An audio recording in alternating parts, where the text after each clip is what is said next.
You Alrighty. ready? Yes. All right. Good morning, Tartaria, Australia, autodidactic, and by popular Michelle. demand, Yes. popular demand, we have Michelle Gibson back with us for part two of our discussion on the Mandela effect and Yes. wherever that leads us, Michelle. Time manipulation. Yes. Welcome back. And Welcome, I can take Michelle. you deep down a rabbit hole. Thank you so Ex much. It's great to Oh, be here. And for the part two continuation of our discussion last time, I guess it was about 2 weeks ago, I get an email from Campbell saying, we really feel like we didn't finish. We did this. We need I to have have you so many back on. questions. Yes, it's true. It's true. Yes. yes. So, Continuation. Yes. I'm how are you, Mr. Purvis? Are you good, my friend? I'm good. I'm good. Up here in Mullaney. It's good. I've actually got the house to myself. My roomie's away and you're in Melbourne, like shivering. I'm guessing it's sort of 1 or 2 degrees where you are, sitting outside in the cold. I know. I'm on the balcony in Fitzroy, and it is very cold. I'm rugged up for deeper than I was in Morocco. So yes, I've got 10,000 layers on right now, but here I am. I am on the balcony committed, so I can, have my See what we nasty go habits, through, Campbell, people. nasty habits. I know, right? See the sacrifices we make. Hey, so listen, before we get into another mind-boggling, blowing show, I just want to do some public announcements. Number one public announcement is everyone out there who's tuning in. If you haven't checked this out yet or you haven't heard about it, Tartaria Australia is launching its own newspaper. And this idea came about because we thought, there's just so many marvelous, amazing human minds that operate around this community and they're not into the zoomies, but man, there's so many people who have so much content, articles, photos, maps, theories, ideas, and businesses and services and modality. And we're like, let's roll this newspaper in physical form. Back to 1988. Interesting. We'll bring that up later. Back to 1988, where things were real and physical. And we're literally going to send you a physical newspaper in your mailbox wherever you are in the world. So I just wanted to put that out there. If you have anything you'd like to contribute to the newspaper, and there's really no limits because this is for and by our community, and including if you have a modality, service, practice, art, product, anything of service or anything that you are producing personally that you want to advertise to our community, if you want to put classifieds in, you want to just unravel one of your grandest theories or provide us with some photographs of your experiments with electric culture or any golden nugget tips you have for off the grid sustainable living or any legal advice you have for anyone trying to fuck the system, like any of that. We would love you to submit. It's super easy. It's on the homepage of the website, tartariaustralia.com, and you can just submit straight there. Mm. And of course, we would like you guys to subscribe to it. So we are sending the Yes. first edition out for free so that you guys can see that it's real and what it's actually going to be and how exciting it is to sit there and, roll your little doobie and have your cup of tea and balcony and read your fantastic newspaper, which is coming out bi-monthly starting next month, actually, Campbell. So first public service announcement Right. to get involved with it. And Michelle, we would absolutely love you to contribute to that newspaper. I think you could do a regular feature in there and everyone just be so happy and excited. Yes, yes. So link below, guys. Just click on Tartaria Australia, scroll down till you see it, and you can submit it online through the website. I Very mean, it's a easy. marvelous idea. It's It's a marvelous. marvelous idea Marvelous. because marvelous because it's really nice to actually not be on this computer screen and actually have something tangible arriving in you. I mean, it's marvelous. Like we've got to start using our mailboxes or they're going to become non-events. We're going to lose them. If we don't use them, we're going to lose them, people.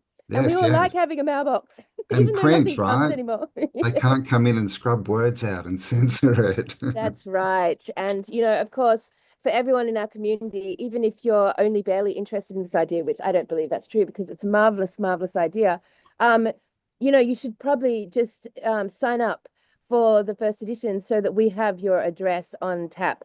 Because, who knows what the fuck's going to happen with this crazy shit. I mean, today we're going to be talking about some crazy things that could have already happened.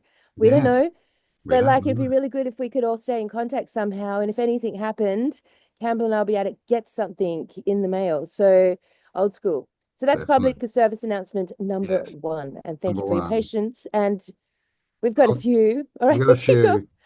Witness statement. We're going to leave the So link for the documentary witness statement below. So go and check that out. Share it around. It's all about the whole, what happened in 2020, and it's all the legal information, how it's all illegal, corrupt, blah, blah, blah, blah. It's basically like a court sort of document. session, isn't it? It's a court Yeah. document. You could literally go in and just press play in court, and I mean, it's dry. it's got everything. So it is dry. It's not, it's a little bit hard to get through, but if you're after information, if you getting harassed still, anything like that, or just if you want to sue the government, right? Let's all Yeah. do it. Then That's basically what go have a it look, lets you share it do. around. Yeah. Yeah, yeah, agreed. All right. So second public notice is that we have got our second volunteer week 2 week period coming up starting at the beginning of June in at the farm. So if anyone's been thinking about it, inkling about it, or even slightly amused by the concept, then it starts. Campbell and I will be there opening up the gates for a 2 week period, and we would love to have you come roll up in your camper, your caravan, your tent, your car. It is you have to be a bit self-sufficient here. You need to have basically your home with you in some respect, and the things that you would need for that period. But it's going to be a blast. We're going to have heaps of fun. We're going to build out the outdoor lounge room and cinema and some cobbing and some all sorts of fun things. So if you are inspired to get involved on a physical level with Tartaria Australia, then the next volunteer is happening only in like 10 days time for two What? weeks, Campbell. Is it 10 days?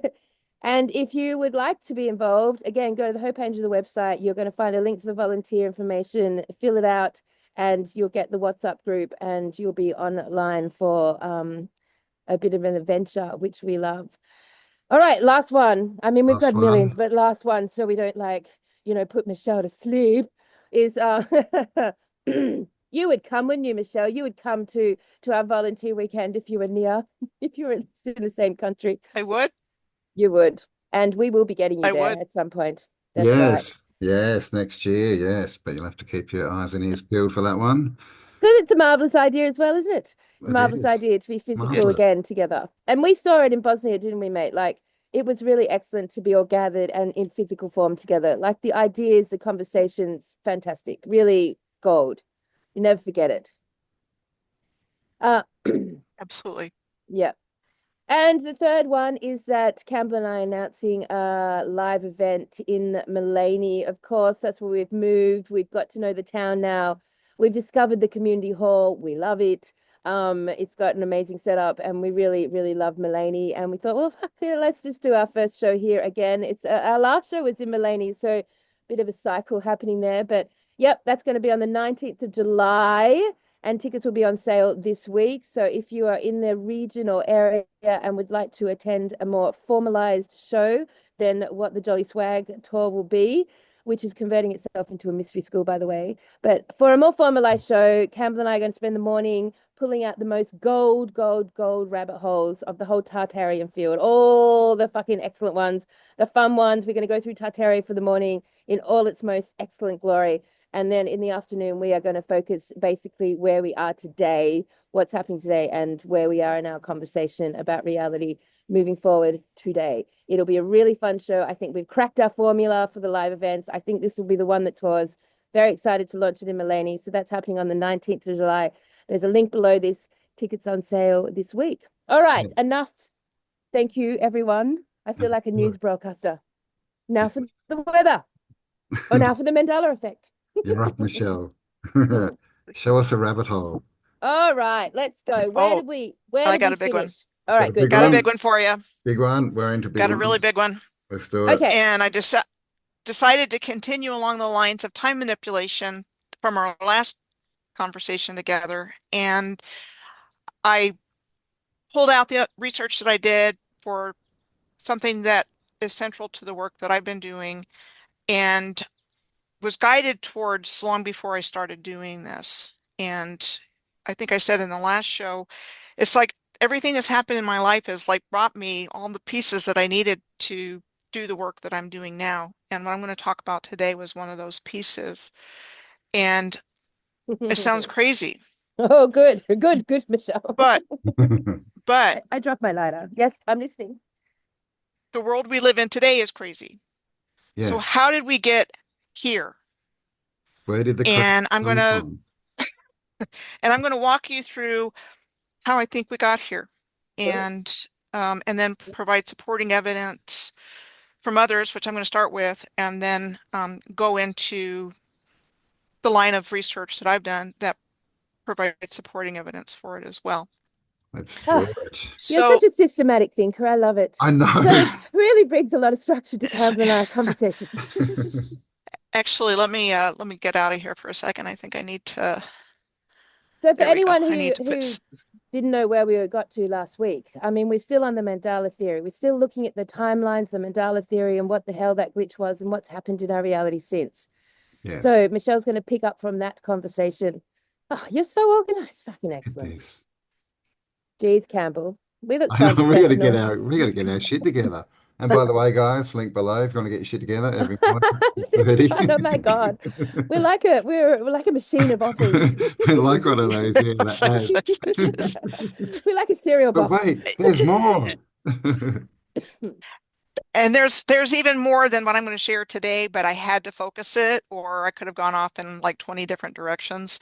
And I wanted to stay focused on the time manipulation, the Philadelphia experiment, and the Crowley connections. Nice. And I talked a little bit about Crowley, Aleister Crowley last time. Um, we talked about the time manipulation and the Mandela effect and CERN, which from research I did in 1990, so many things happened that year that seemed connected to the Mandela effect. But I'm going to take it back even further in time. I noticed in some of the comments, people were saying, well, this happened before 1990. So we'll look at how they've been messing with time and how that could also contribute to Mandela effects over the years. And there's some collective happenings that this may be applied to. So like 1990 may have been the year of all of us, having that mass experience of, let's say, half the population remembering Mandela becoming president of South Africa after becoming freed from prison, which is what I remember. And another half of the population remember him dying in prison. Yeah, How did that happen? yeah. How is that even possible? And how are these changes that you described with, books and everything going back over years with these changes in them? Yeah. So I decided to focus on this particular aspect of it. Um, and hopefully you guys will have me back so we can go down some of the other rabbit holes. Oh, no Yes, But doubt, I Miss needed, indeed. Gibson, no doubt. but I needed to focus on this or we'd be here for much longer time and that some of the information would get diluted and I don't want that to happen. So I want to start with a message that you passed along to me from one of the viewers who responded after our talk 2 weeks ago. And this person said, "Hi guys, is there any way you can pass a message on to Michelle Gibson? She spoke about the Philadelphia experiment and its connection to her theories. I want to tell her to research Al Bielek, who claimed to be a time traveler. Al Bielek gave several extensive interviews, which amounted to 9 hours plus, Yeah. difficult to find for free these days, but in them he spoke of everything Michelle mentioned having to do with Montauk Boys, the Philadelphia experiment, and how he and his brother Duncan were a part of it. Both time traveled together. They, controllers, had ability to implant souls from one person to another. And he also mentions names we are very familiar with. And she Mhm. thought this might be around 9 years ago or so. Um, I do believe that they are working on transferring consciousness, not just from Mm. one person to another, but people to machines. Robots, yeah, for sure. And I don't really make that aspect of it a focus of it, but I have encountered some information that would indicate that. And so as I go through this, I'll talk about that. Um, but before I really get into my PowerPoint, I want to share this video clip from Prime Alex Time with Stein. Alex Stein. Yeah, yeah. And this was a particular interview with Ashton Forbes. And this is like a 17 and some second, a 17-minute and some second version, I think, of a longer interview. But there were some parts in here that I wanted to share. Hang Mm. on. Oh, goodness And gracious. Ashton's been researching the disappearance of, what is it, MH170, was it? 370. 370. This was 370. Malaysian Airlines that Yeah, disappeared in 2014. yeah. And they've Let me never see found here. any traces of it, just disappeared mid-flight. Yeah. And Ashton's been, he's got some footage with little orbs flying around it, and then it just Mhm. disappears. So check out his channel if you want to know more. Okay, so let Yeah, I me mean make that sure I whole get. thing just happened, and like it just happened and the world moved on, you know? Mm. Yeah, well, it's kind of like a lot of stuff that happened in the Bermuda Triangle, right? I mean, Yeah, whatever happened to the Bermuda Triangle? That was massive when I was growing up, right? yeah. What happened? What do you think happened? Yeah, so I think that what we see in these videos is what happened. As hard as it is to believe here, I think the United States government has gravity and space-time manipulation technology. Like literally, not just anti-gravity, which is if you talk to these UFO people, who I'm not a big fan of in general, they'd be like, yeah, we've got anti-gravity technology, which you see this first orb kind of doing around this plane. Mm-hmm. But we're going to see this plane just straight up disappear. And this is where it comes into this complete space-time manipulation technology. Now we're watching these orbs spin around the plane, but they're moving around with purpose here. They've got this triangle formation, perfect equilateral triangle. They're doing something, you can tell when they're spinning around. It appears to be mapping the plane. Now we've been able to figure out this seems like they're trying to map the plane to figure out exactly how big the singularity needs to be. And then they shift to this vertical orientation. And this is right before the zap. Now in this video, it seems kind of weird, but you could imagine that somebody might be able to come up with this. I mean, we're clearly looking at real clouds here.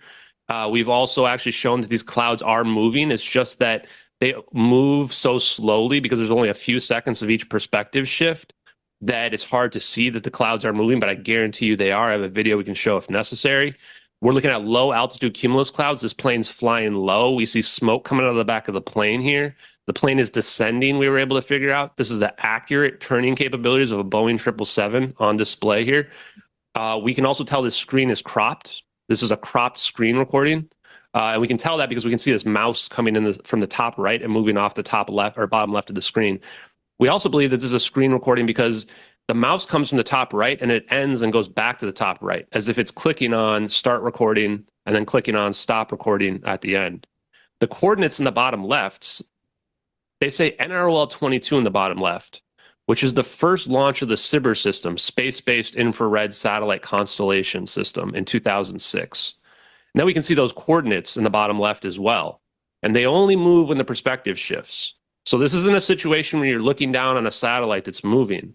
The way that these systems work is that they actually collect the satellite data, send it to ground-based computers, and then somebody can log into the computer system and say, pull up Nicobar Islands at 1840 UTC. I want to, track this giant area.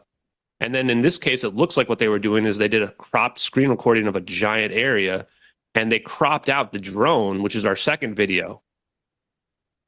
Yeah, so again, for the people that want to know, like, who filmed this is the United States assets that are out there, and this satellite capability is completely unknown. We were able to deduce the satellite capabilities from looking at this video and then doing research about the SBIRS system as well as. So you're saying the satellite shot this, is what you're saying?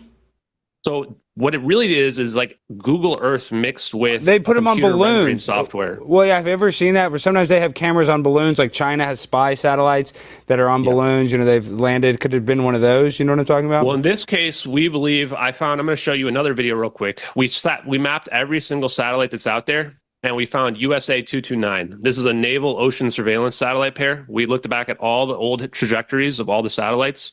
And turns out this is a satellite with another satellite right next to it. The whole purpose of this satellite is to track boats, planes, and other objects. And we see in the top of the screen here, you can see 1840 UTC, and these satellite pairs staring right down at the coordinates that we've got here. And this is a low Earth orbit satellite pair. Real quick, Ashton, before you share the second one, has there been a whistleblower that has said that they revealed these videos, or how did we get these videos? So I dug around for people that would have leaked these videos, espionage, willful retention of classified information, and I found Lieutenant Commander Edward C. Lynn. I spent a couple of weeks looking around everybody who had ever been charged with this stuff in the time frame, and Edward C. Lynn checks every single box. In fact, they obfuscated the charges against him. They tried to get him with espionage and put him in prison for life. And it turned out that he never exchanged anything with anyone from China. The government had to admit it. He flew on spy planes. He had signals intelligence experience, which is how all these assets communicate. The defense argued that the classified information in question was available on the internet. The government would never say what it was. The government was actually so afraid of going to trial because they thought that they would have to show what the classified information was that he leaked. Now, if that classified information was available on the internet, was it these videos? These videos have been confirmed to go back to 2014. The first one was published May 19th, 2014. This one was published June 12th, 2014.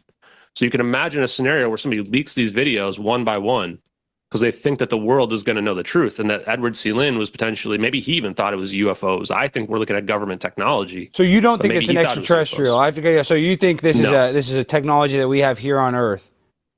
I do not think that this is extraterrestrial. Now, I don't know where this technology comes from. And the more I learn about this, the less certain I am about where this technology potentially comes from. I would argue that if you go back to the Philadelphia experiment, where we claimed that this battle cruiser teleported somewhere, they were trying to cloak that. Now, there's some engineers that were on board this plane, and supposedly they were working on advanced cloaking as well. So I would argue the reason why I don't think this is extraterrestrial is because this is an operation. People ask, why is the drone filming this? It's not, they were just randomly filming an airplane, and then all of a sudden some orbs come along. This was an operation, start to finish. I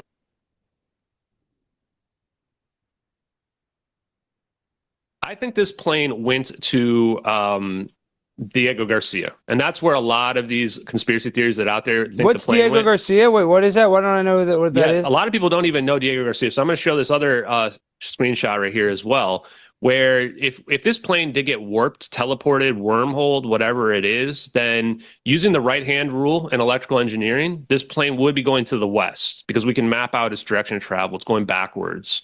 And what's to the west is the Maldives. So in the Maldives, there's some islanders that saw the plane in the early morning hours. And Diego Garcia is this military base down here in the British Islands, or British Indian Ocean Territory. It's a very advanced military base. I've been told this is like Area 51 on steroids. So maybe they are hiding these orbs there. Maybe they test the orbs out here. It's a good spot to hide an aircraft. There's nothing nearby. And this is where like Mark Dugain, Catherine T., that witness, as well as Gregory, I forget what his name is, the comedian out there. A lot of people thought this plane went to Diego Garcia.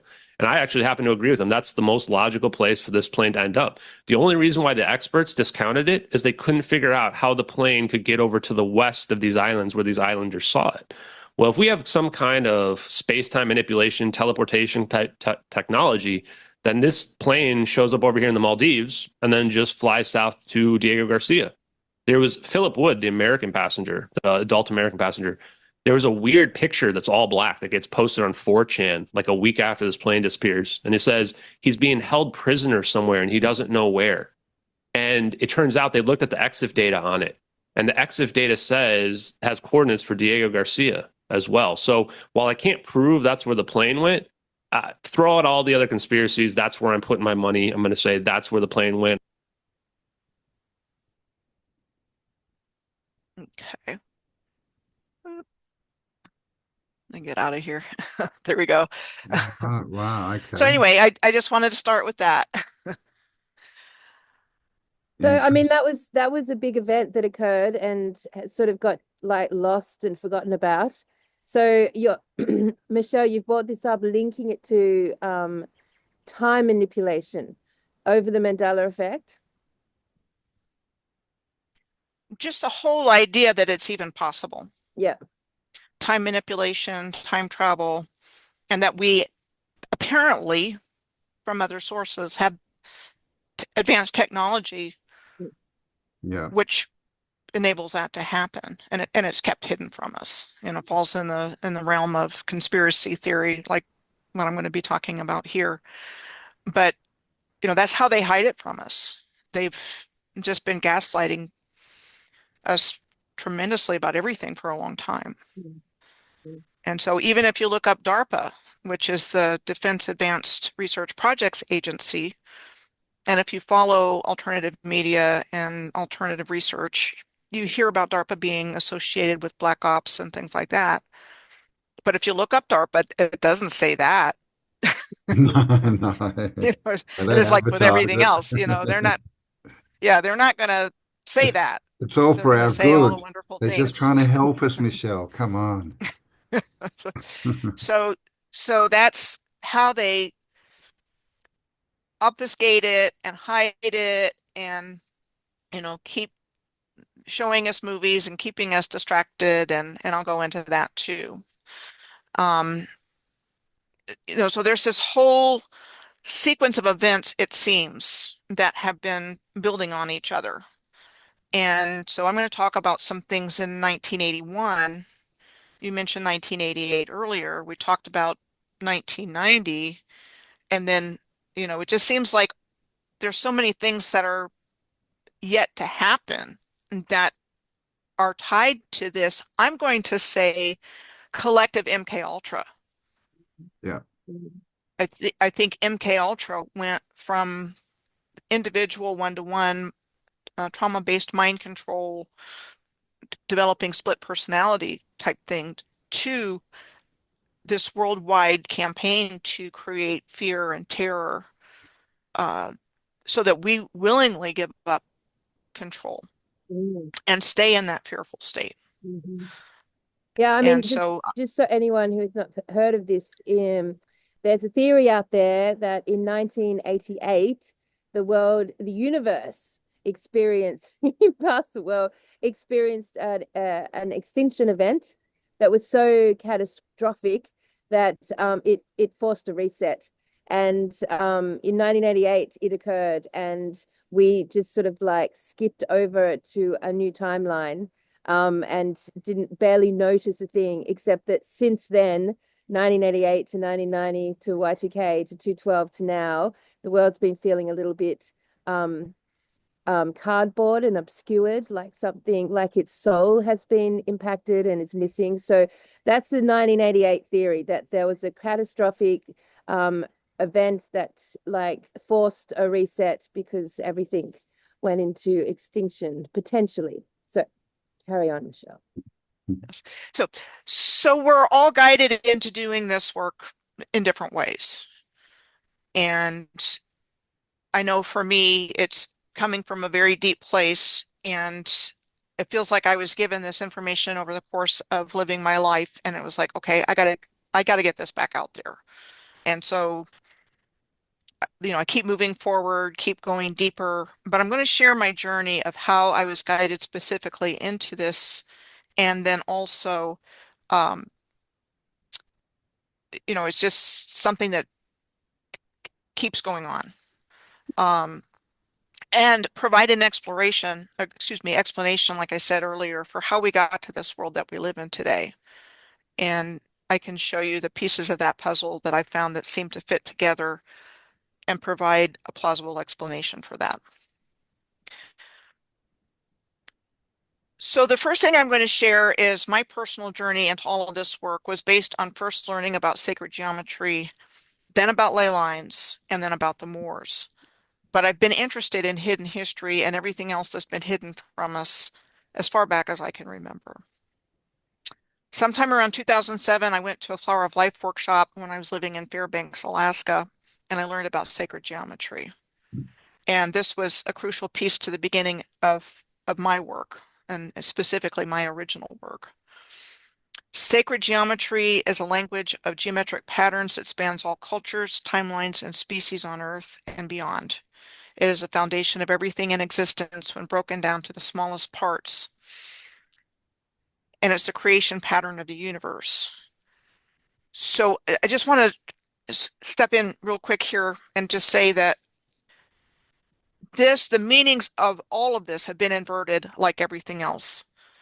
And so to me, this is not negative at all. Yeah, This is that's how good. I learned about so many different things, and it's in everything. But it has been inverted. And so people coming onto it nowadays learn about the inversion and look at it like, oh my gosh, Yeah. that's bad. Star of David. But it's not. This is everything in existence is based on sacred geometry. Yep.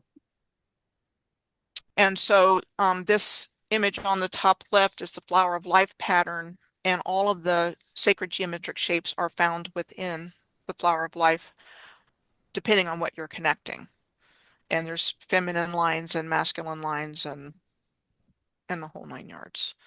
And so it's also lasered into some granite in Egypt, isn't it? They don't know how it was it actually is. done. They can't explain it. Mm. And that's at the Osirian in Egypt. Yeah. That's from what I remember. And so it was learning about this particular shape here in the middle, what's called the star tetrahedron, that I learned about that led to connections that I made several years later. And then I came across Hugh Newman's Megalithomania conferences for the first time in the spring of 2011.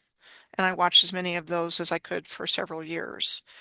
And these alternative history researchers came together and presented their research on earth mysteries, earth energies, dowsing ley lines, sacred geometry, and how everything was laid out perfectly in the landscape over long distances. And I guess, how could this possibly be? If these were all random civilizations, how is everything perfectly mapped out geometrically on the surface of the earth? So that was during the incubation period, I guess, of my own work. And then I moved to Oklahoma City in 2013, and I started attending a Unity Spiritual Life Center there and met a Moorish man. And it was through my friend that I started to learn about the Moors. And OKC was where I started to see what was hidden in the landscape around me: megaliths, earthworks, old world buildings, and so forth. And it was when I was living there that I went to Pinnacle Mountain State Park for the first time. And this is outside of Little Rock, Arkansas. And there's only one place in the whole park that you can actually see this on the left-hand side, where you can see that it looks like a pyramid. It's a pyramid, man, for sure. And then the only place you can get this view of the other two pyramids is from the visitor center observation deck. And I was lucky enough to get it on a partially cloudy day. I went there another time and it was completely cloudy. So this was the best I could get when I went there. And I promise you, you cannot Google pyramids in Arkansas and have anything whatsoever come up about them. So there's 3 pyramids like what you find in Giza in the middle of Arkansas. Why? And nobody knows anything about it. And I mean, you can climb up and down Pinnacle Mountain all day long, these big megalithic stones with like green lichen all over them, Oh, very really? old. Wow. People are going up and down, no idea. Wow. And Maybe so they've toured hidden this. Arkansas. Yeah, I mean, They've hidden this. It's like the pyramids in Australia. They hide them by not telling you about them. And then when you start to ask questions, they're like, well, some farmer was clearing his field and they just piled up the stones that way. Yeah. So they don't want us to know these things. And just more of the lies that we've been told about everything in Yeah, our world. totally. I mean, even with the Bosnian pyramid, most people, or definitely all the mainstream, still say, no, that's not a pyramid. I've seen the rocks, we've been in the tunnels, like there's pyramids there, right? But they won't admit it. The mainstream just don't want us to think they're all over the realm. It's like, just focus on Egypt. Egypt is pyramids. Yeah, and there's one in Mullumbimby, Campbell. Mullumbimby, yes, that we What's got to check in that the- out. Like it looks like that one there. It's just this massive pyramid. It's crazy. And I was watching a video only yesterday about New Zealand pyramids. So yeah, I mean they're definitely all over the place for sure. And Michelle, just side note, I'm curious, do you remember what the inscription was on the Bosnian pyramid that they found at the front door? Do you remember what that was? What was it? It was I don't. Don't something remember. about that they are here, they are coming. We have to fill the tunnels in to protect something, Seal the doors. seal Yep. the doors, and then something like when the time is right, we'll be back to open it back up again. Yep, something like that. Yeah. Just side note, that was Yes. inscribed on the inside of the Bosnian pyramid and discovered. All right, carry on, Michelle.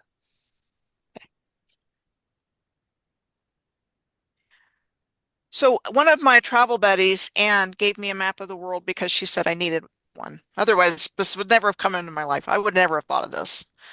I put it on a cork board next to my dining room table. I studied it while I ate, and I started seeing cities in North America lining up in lines. And so these fainter lines here Oh, were the yeah. first ones that I found.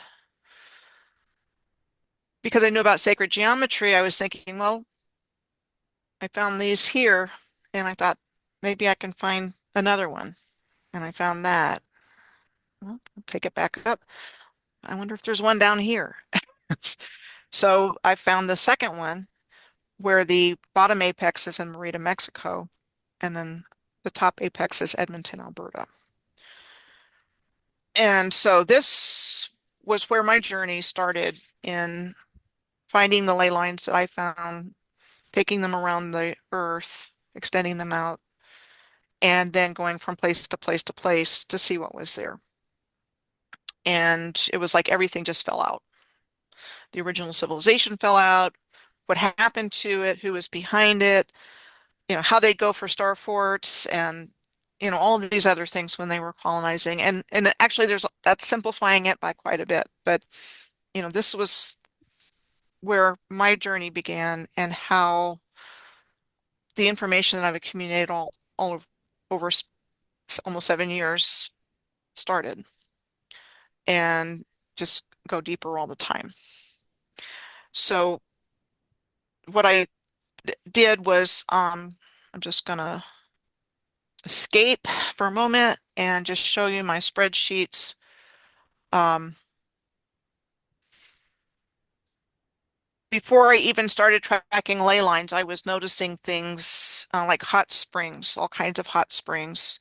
These are places that have the same characteristics, waterfalls, salt lakes, copper mines, mountain ranges, geometric shapes of all kinds, snaky S-shaped rivers, which are all over the earth, and Yep. creeks also.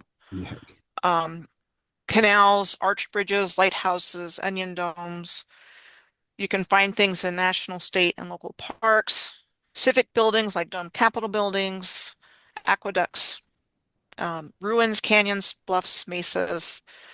Um, these were things that I was starting to look for and identifying at different places. So everywhere I went on these ley lines that I started to track, I could find examples of all of those things, and then the stories that went along with them.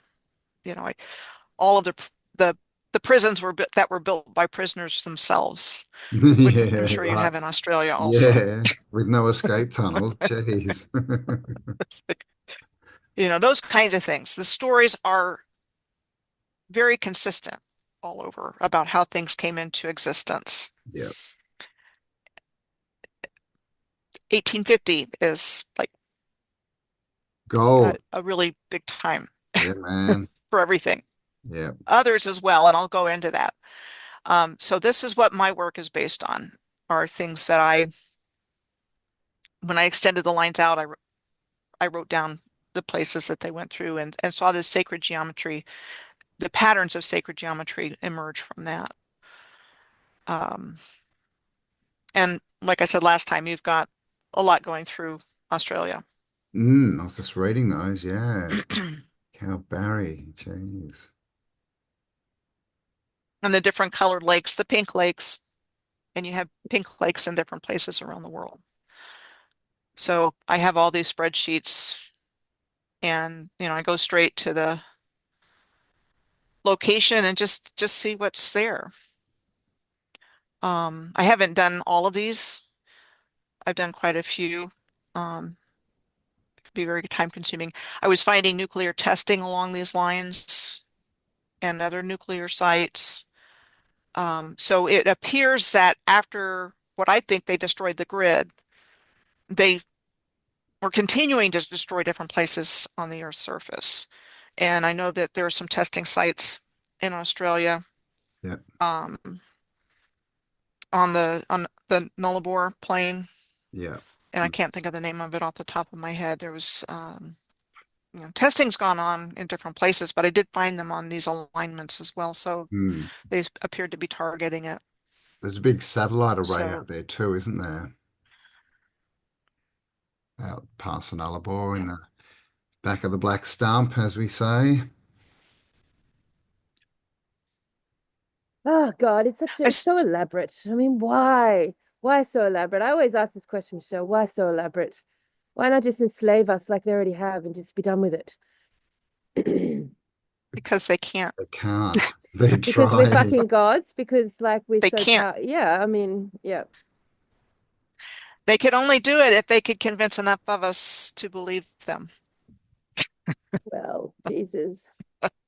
I know it sounds crazy, but let me Yeah, man. delve some more. We are the resistance. We are that. We're pretty stubborn about that.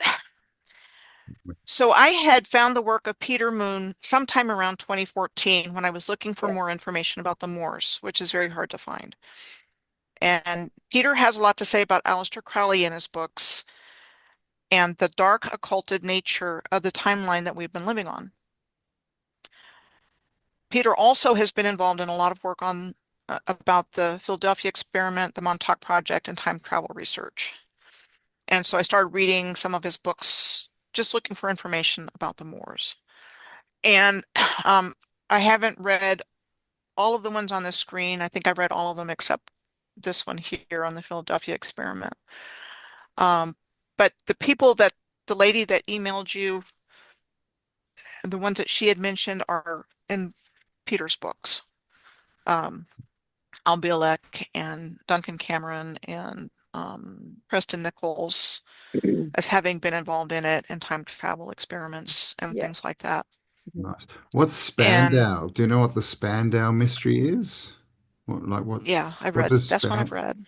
what does Spandau mean? It's Spandau Prison in Berlin.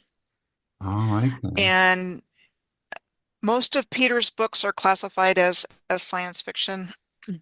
Yeah, And get away with it. Yeah. he's he's interesting because he was in the Sea Org. His parents were killed in a car accident. He was born and raised in California.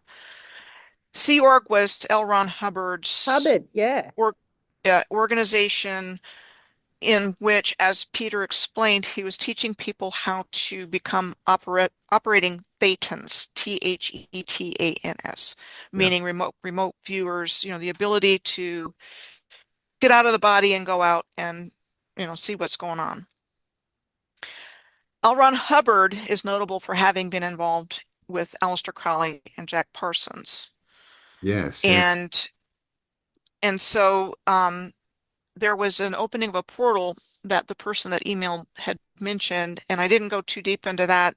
One, I don't know a lot about it, but because I did want to stay focused on this, but I believe it was in 1947. It's called the Babylon Working, if Mhm. anybody wants to look into it. Babylon. And so L. Ron Hubbard had this history with the occult. He also wrote Dianetics, and I don't remember if he had a complete change of heart or whatever, but Peter explained that the purpose of the Sea Org and this whole early manifestation of Hubbard's work was to get us free from our bodies and be able to do these things on our own. That, as Peter said, got weaponized by the U.S. government once they realized what was going on, got it shut down and replaced it with the Scientology Ontology. that came afterwards with all of the inherent problems. Mm. That was the You the know, first cult that I ever looked into when I was like 17 years old. Scientology. Yeah, yeah. I remember I went up and did the test once, like some Yep. dude on the street, and then we went home. Same. We were like 15 or something. Oh, mom, and she freaked out. Oh my God, it's a cult, it's a cult. Yeah. Yeah, I was So really I really studied and looked into it. I was quite fascinated by it. Yep. So carry on, Michelle. yeah. So that got shut down by the US government when they figured out what was going on, I guess. But Yeah, its yeah. initial premise was to help people learn how to, let's say, remote view, That's interesting. something And along those lines. all those little meetings happened out on boats out on the ocean too, didn't they? Is that right? Like between Elron and different people, they were all offshore on the Yes. water Yeah, on his yeah, boat. So I don't know yeah. what that means. I So would go with that if that's what you remember. It's been a while since I've read it. I think that was the Montauk Book of the Dead that he was talking about his connection with the Sea Org and how that came about. The Spandau Mystery is presented as a work of fiction, but it's very interesting. yeah, And I've never seen the word Spandau before, apart from that 80s band, right? Spandau Ballet. Yeah. yeah. So I don't know what that means. So it has to do with things around General Patton and what he was really killed for. Noble Drew Lee, who's an important prophet of the Moors. This is Aleister Crowley here. This is Hess, and Hess was imprisoned in Spandau. Ah, And so it was a fictionalized story, but it kind of takes you through this whole idea of the chronovisors, and the ability to watch time the future, yeah, yeah. through these chronovisors, and that, how Crowley got visited by this entity that I'm going to talk about here in just a little bit. And then throughout the book, Crowley's just moving around through these time periods. And so it's been many years since I've read these books, but that's the general idea. This one I need to go back and read because I think there's a lot more in there for me to find. But I read Pyramids of Montauk, Explorations in Consciousness. I read the Montauk Project, Experiments in Time, Black Sun. We'll talk about something related to that here in just a little bit. And I read Synchronicity and the Seventh Seal. And one of the difficult things with Peter's work is that he's almost writing like a stream of consciousness. So there's all kinds of information contained in these books. And it's like, now where did I read that? And you have to go back and find it. But there's a lot of tidbits in here. Um, Philip Dick, the Yep, science yep, fiction writer, Sci-fi. if you're familiar with him, yes, yes. he was mentioned. I think it was in the Montauk Project Experiments in Time book. And I think he had some experiences related to this topic. Interesting. So it was in Synchronicity and the Seventh Seal that I read. I want to say I was reading this probably 2014, somewhere in there. And this was years before what I'm doing now is even a thing. I mean, I was just gathering information at this time, but this stuck with me. This and reading in one of Peter's books that we were knocked off a positive timeline. And I'm like, what? What? What are you talking about? Because prior to that, I was following the end of the Mayan calendar up through the end of 2012. And I had learned about unity consciousness. I'd learned about all these wonderful things and ascension. And I'm like, yeah, we're heading towards it. And then later I read that about we've been knocked off our positive timeline. And then between like 2012 and 2016, I learned how dark the dark was. And I read this during that time. And from what Peter says in this book here, on the 12th of August of 1943, Aleister Crowley, myself, and this was Crowley's son speaking here, and 5 other people were gathered around an ancient stone monument called Menontoll near Morvine, Cornwall, England.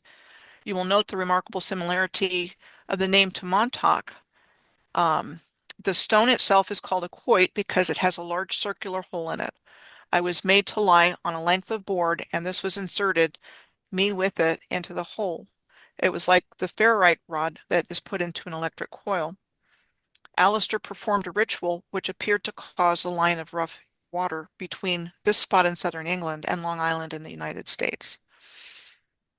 Um, the Wow. OTO, which is the Ordo Templis Orientis, which was Crowley's organization, disputed it, but his son stood his ground according to this.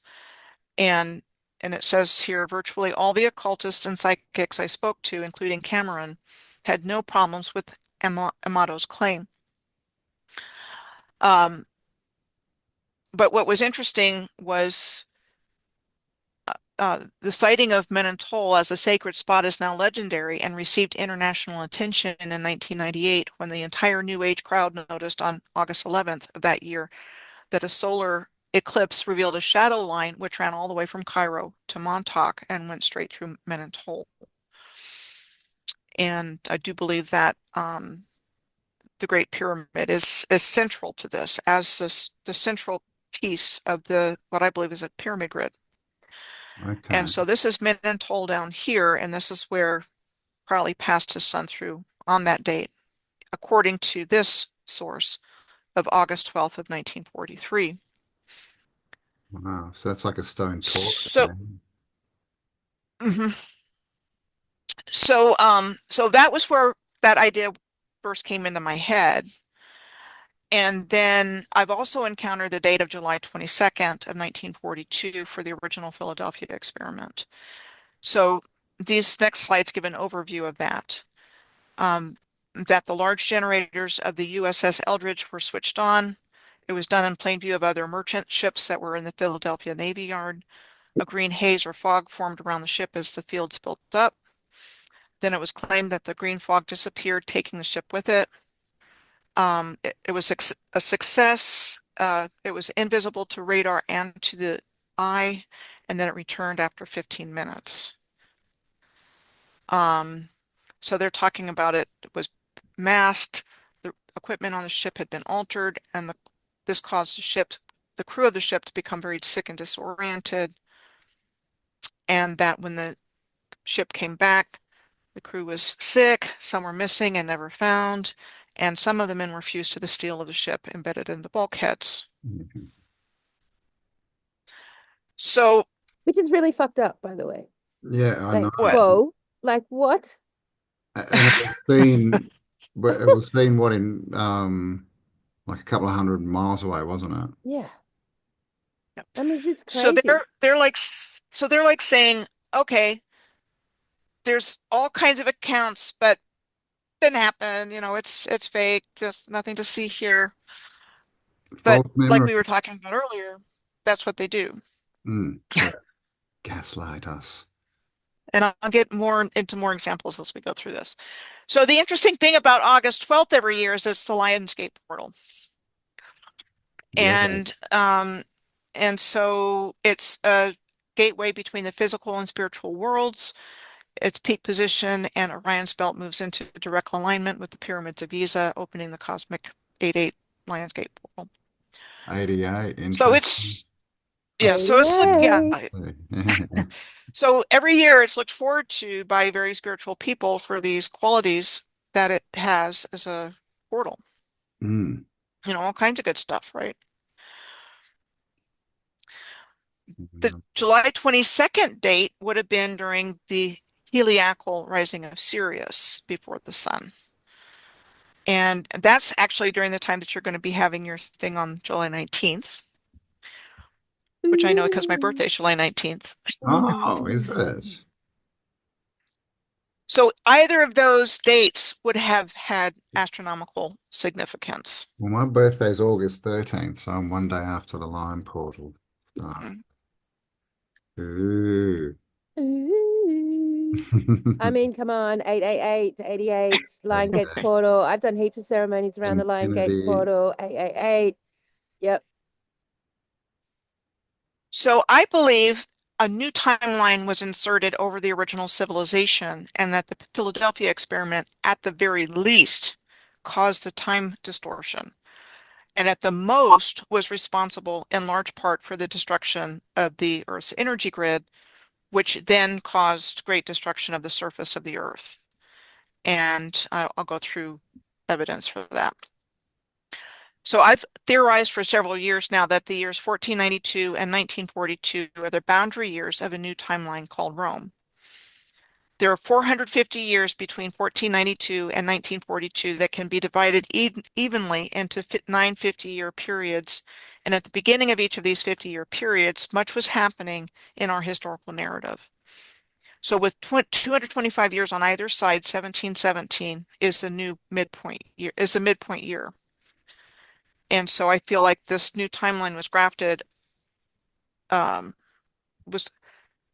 believe the new 3D time loop was created that somehow mirrors or involves the figure 8, upon which a new history was grafted onto the existing infrastructure on the Earth and falsely attributed in the new historical narrative. And the Ouroboros, or the figure 8 on its side, is symbolic of the Infinity Lionsgate. loop. Ah, yes, 8-8. infinity. They've got us in a loop. But I find these things out later. All right. Continue. The midpoint year of 1717 was the year that the premier Grand Lodge of England was founded in London on June 24th of 1717, and was the first Western Freemason Grand Lodge. The same year, the same lodge adopted the Anno Lucis that same year, in 1717, as the Masonic calendar. The Anno Lucis calendar adds 4,000 years to the Gregorian calendar. So there you've got the Luch coming in. Lucius. And, you know, we hear about Anno Domini, the year of our Lord, and they have the Anno Lucis, the year of light and light bearer. And, you know, again, those behind everything that's been taking place want to build themselves up in the best possible way so that we give our consent. We just don't know what we're giving our consent to. No, so I mean, because we've got a weird calendar, right? Our calendar doesn't start at 1; it starts somewhere in the middle, which is just weird. Do you think that maybe this Anna Lucius timeline could be the original one, and our weird dating system has been put over the top, or any thoughts on that? You know, it's possible, except that it's based on the whole idea that we came into existence like at 4004 BC or something like that, 4000 BC. You know, everything came in, and that's a good question. There's a calendar that it's based on. This Irish prelate, and off the top of my head, I can't pull his name out. So that's what this calendar is based on. But that's a good point, because we know the calendar we're on now, the Gregorian calendar, is linear. Yeah. You can ritualize really easily on it because the same things happen on the same dates year after year. And that the original ancient calendars, the Mayan calendar, the Egyptian calendar, the Hebrew calendar, were different and based on cycles of time. Cycles, yeah. And it just seems like they wanted us focused on linear time for their own I mean, purposes. because that could also explain why they're so into numerology and all their dates and everything, right? Is that's literally the overlay, is this false timeline, right? Literally, that's what we're talking about. Right. So about the false calendar, the dating, everything. I believe that, Campbell.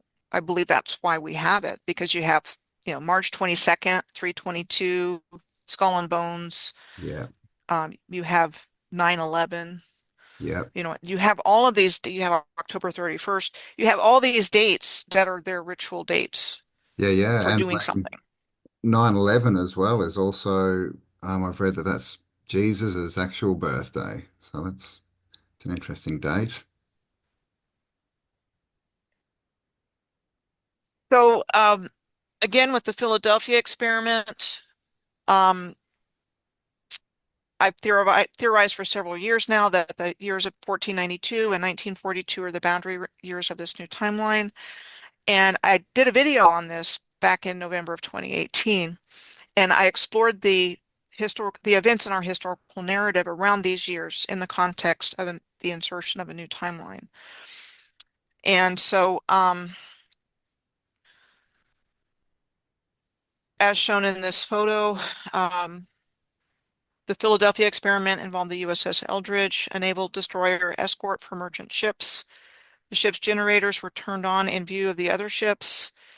A green haze formed around the ship as the fields created by the generators built up. When the haze disappeared, so did the ship. It returned to view after 15 minutes, like I said. Did it just become invisible or did it go somewhere else? And if it went somewhere else, where might it have gone? And what was the real purpose of the Philadelphia experiment? And then I asked the question, what if the USS Eldridge went back in time?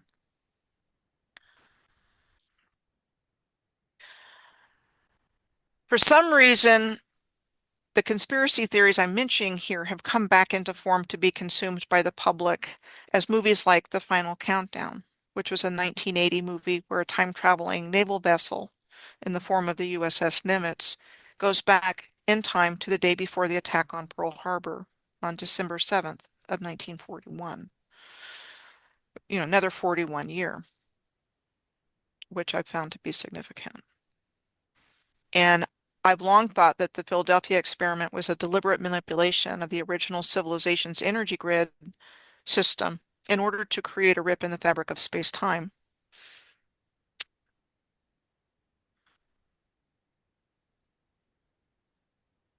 The Netflix show Stranger Things was based on the Montauk Project, and that was the original name of it.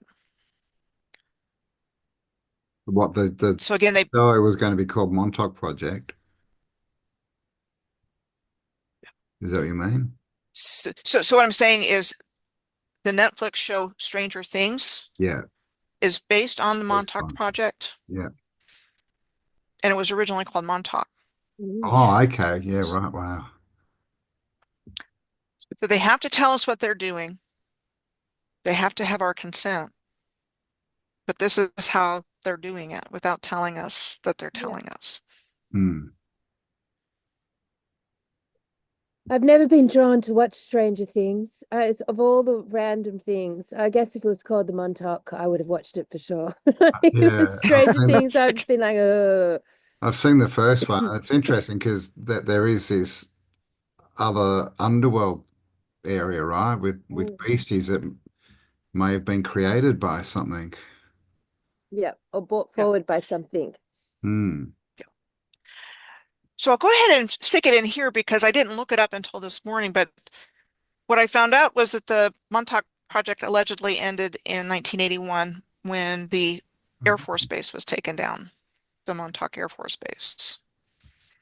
And 1981 rings bells for me. Not only was it the year I graduated from high school, but from the modern timeline research I've done, all hell broke loose in 1981. That was the year of the assassination attempt on Ronald Reagan. The Egyptian president Anwar Sadat was killed. Pope John Paul II was shot at. AIDS came in. Also, that was when suicide bombing started and planes seemed to crash and fall out of the sky and all this stuff started happening on Yeah. a worldwide Terrorism. scale Yeah. that were so Yeah. traumatic. The 80s, man. Yeah, yeah, yeah. I mean, it was a big shift, wasn't it, from the 70s, the late 70s, where the sort of peace and love was still sort of hanging around a bit, and it was obviously disco and that. But 1980 was suddenly everyone in suits and business and make what you can and jump on people and all these movies like Wall Street and all this kind of stuff. It was a real change to materialism, wasn't it? Yeah, it definitely felt like the 80s was when America picked up materialism at a new level. Like it became much more of a Mm, thing, the commercialization of products and bits and bobs. Mhm. And the computer started coming in, like Yeah. the IBM and other computer systems were coming in, personal computers, which is like it's a good thing, right? And that brought us the internet, which is even better in terms of our awakening, because none of this would be happening if we couldn't access information and connect with each other and do our own research. yeah. So that was kind of a double-edged sword for them. They needed it for their systems and for their control. And even, in talking about DARPA earlier, Facebook started out as LifeLog, which was a Yes. DARPA project. Yes. And then it got turned over to Mark Zuckerberg and became Facebook Mm-hmm. as a Yeah. way of monitoring us. Yeah. Yeah. Yeah, yeah, with our consent, right? We I just think it's freely cool. put all this stuff up there, you know. And on a side note, which may have no relevance at all, but just as an observation, the 80s color spectrum changed. So that put us into hypercolor clothing and a totally different version of color, of a color spectrum, a commercialized color spectrum. It was a very strong shift in the 80s. Fluoro, man. Yeah, Fluoro. yeah, we were all in these. It was a strange new era of color production, which is just interesting because what does the human brain take on board with the color spectrum? Like less than 1% of what's like out there and viable. And it's interesting because as we look at today, with the things that are happening today, the color spectrum is also like shifting a lot. Like the when you talk about the green frog surrounding the Philadelphia experiment, we're seeing that sort of aurus borealis, green, energetic, the light, the color, the skies are changing color. There's videos, pink skies and yellow skies and green skies all over the place. So the color spectrum or our perception of the color spectrum may have been impacted since these experiments, or certainly it felt like in the 80s there was a shift there, and we're in it again now. So we can't under observe color because our color spectrum gives us the nature of reality. Like what we're able to perceive by color is exactly what we see as reality. So Well, it's frequency. It's like when yeah. you look at the photos from the 70s, they've all got that orange kind of tinge to them, don't Mm, they? Like, mm, and then we all remember the sun being a lot more orange, and mm-hmm. yeah, so it's interesting. It's just something to observe since color is definitely like featuring very broadly now with our weather anomalies and just things that are happening in our skies. So side note, back to the 80s. Yep, thank you. Yeah, I mean, there's a lot of things to take in consideration, but it's like if the Montauk Project actually ended in 1981, and that was very much trauma-based mind control Yeah. kinds of things, psychological warfare. And what I was seeing was that prior to 1980, 1981, there were a lot of civil wars. It's when the troubles Yep. in between Northern Ireland and Ireland were happening. That was civil wars in African countries where they would divide the population into North and South and give the kids guns. And I'm not kidding. Mm. I mean, the babies were fighting these civil wars. And they Mm, get people all wrapped around the axles. One would be Muslim, one part of the country would be Muslim, and the other part would be Christian, and they would discriminate against one party, and then they'd cause all these hardships. That was going on until around 1980. So 60s, 70s. And then in 1980, it was like all this stuff started to happen. So I don't know if they transitioned from one experiment to another, taking the civil conflicts and the the individual trauma to, okay, now we're going to go get everybody. We're going to Yeah. get everybody yeah, scared. yeah. Oh, You know, terrorism you go to kind a of thing. movie, your movie theater goes up in flames. Oh, Well, I and mean, yeah, like they've locked the doors. it's interesting because if we just play with this idea of 1988 being an extinction event and a forced reset, like it's interesting to if we play with that idea as a premise, the steps leading up now to 1988 from here, like we're starting to see, like they did. I agree with you, Michelle. I got really into the Montauk experiment. It was horrifying, horrific. It was one of the most horrifying rabbit holes way back when I was quite innocent to all of this. Um, But yeah, if we're starting to see the Montauk be translated into a worldwide experiment and out of the confines of the individual, and that sort of started at the beginning of the 80s, it's interesting, Mhm. like, where did it end up? Where did it take? You could see how potentially it could have generated a worldwide extinction event. And because it was so specifically around time and mind control, like you can see how it could have forced Mm, a reset on us, and we sort of skipped into this new timeline. Is this an interesting? So, yep, keep Yeah, going. and Yeah. also just Yeah. as a side note, like it wasn't 1980, but what was 83, 84, the whole nuclear winter, those movies that came out, Yeah, like showing absolutely. this complete destruction. I've forgotten the names, but there were two big famous ones that were really, really and very traumatizing. Very Wow, traumatizing. yeah. There Yeah. was an Yeah. animation that The came out in day England. after, was it the day Yep, after? Yeah. Yeah. yep. And So, then movies like The Crow and Firestarter and Cujo, all these, oh, weird Cujo. movies. Cujo, Amityville Fucking Horror. Yeah, Cujo.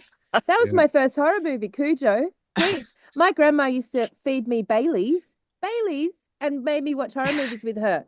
Like, and Cujo was the one that traumatized me the most. Yeah, it's true. There was a Yeah. whole new level. And when did Jaws come out? Because that really fucked the world Yeah, up. that was Like, early 80s. was it the Yep, 80s? Yeah. yeah, Anyway, and definitely. Gremlins.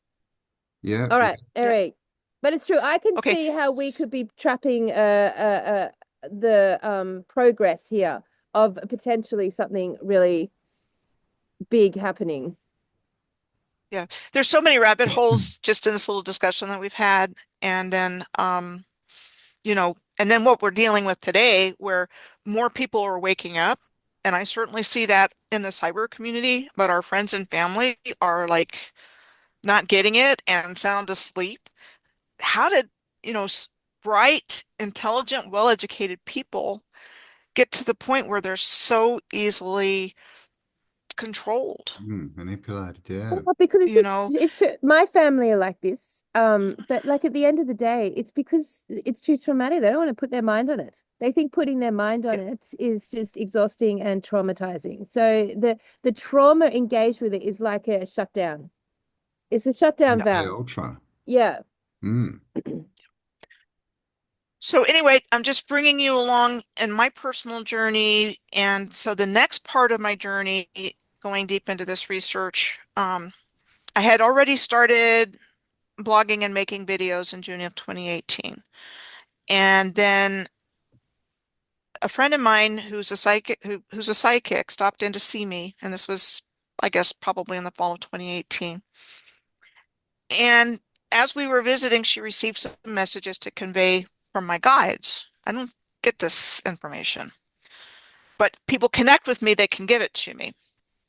So one message was that what I was mulling was correct, and I was pondering a connection between 1492 and 1942. And the other was an image she received of Ireland that was white, cold, and frozen on one side of 1742. So white, cold, and frozen on one side of 1742, and bright and sunny on the other side.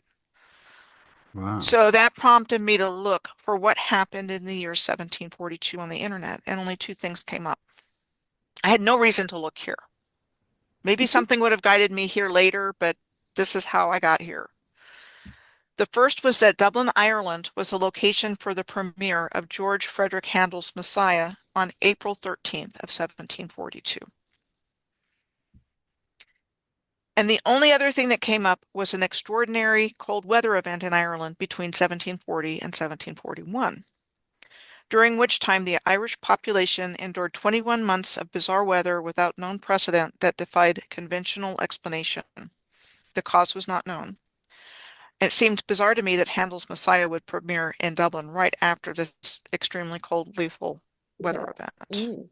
And this is findable, and you can look it up, and this guy wrote a book about it.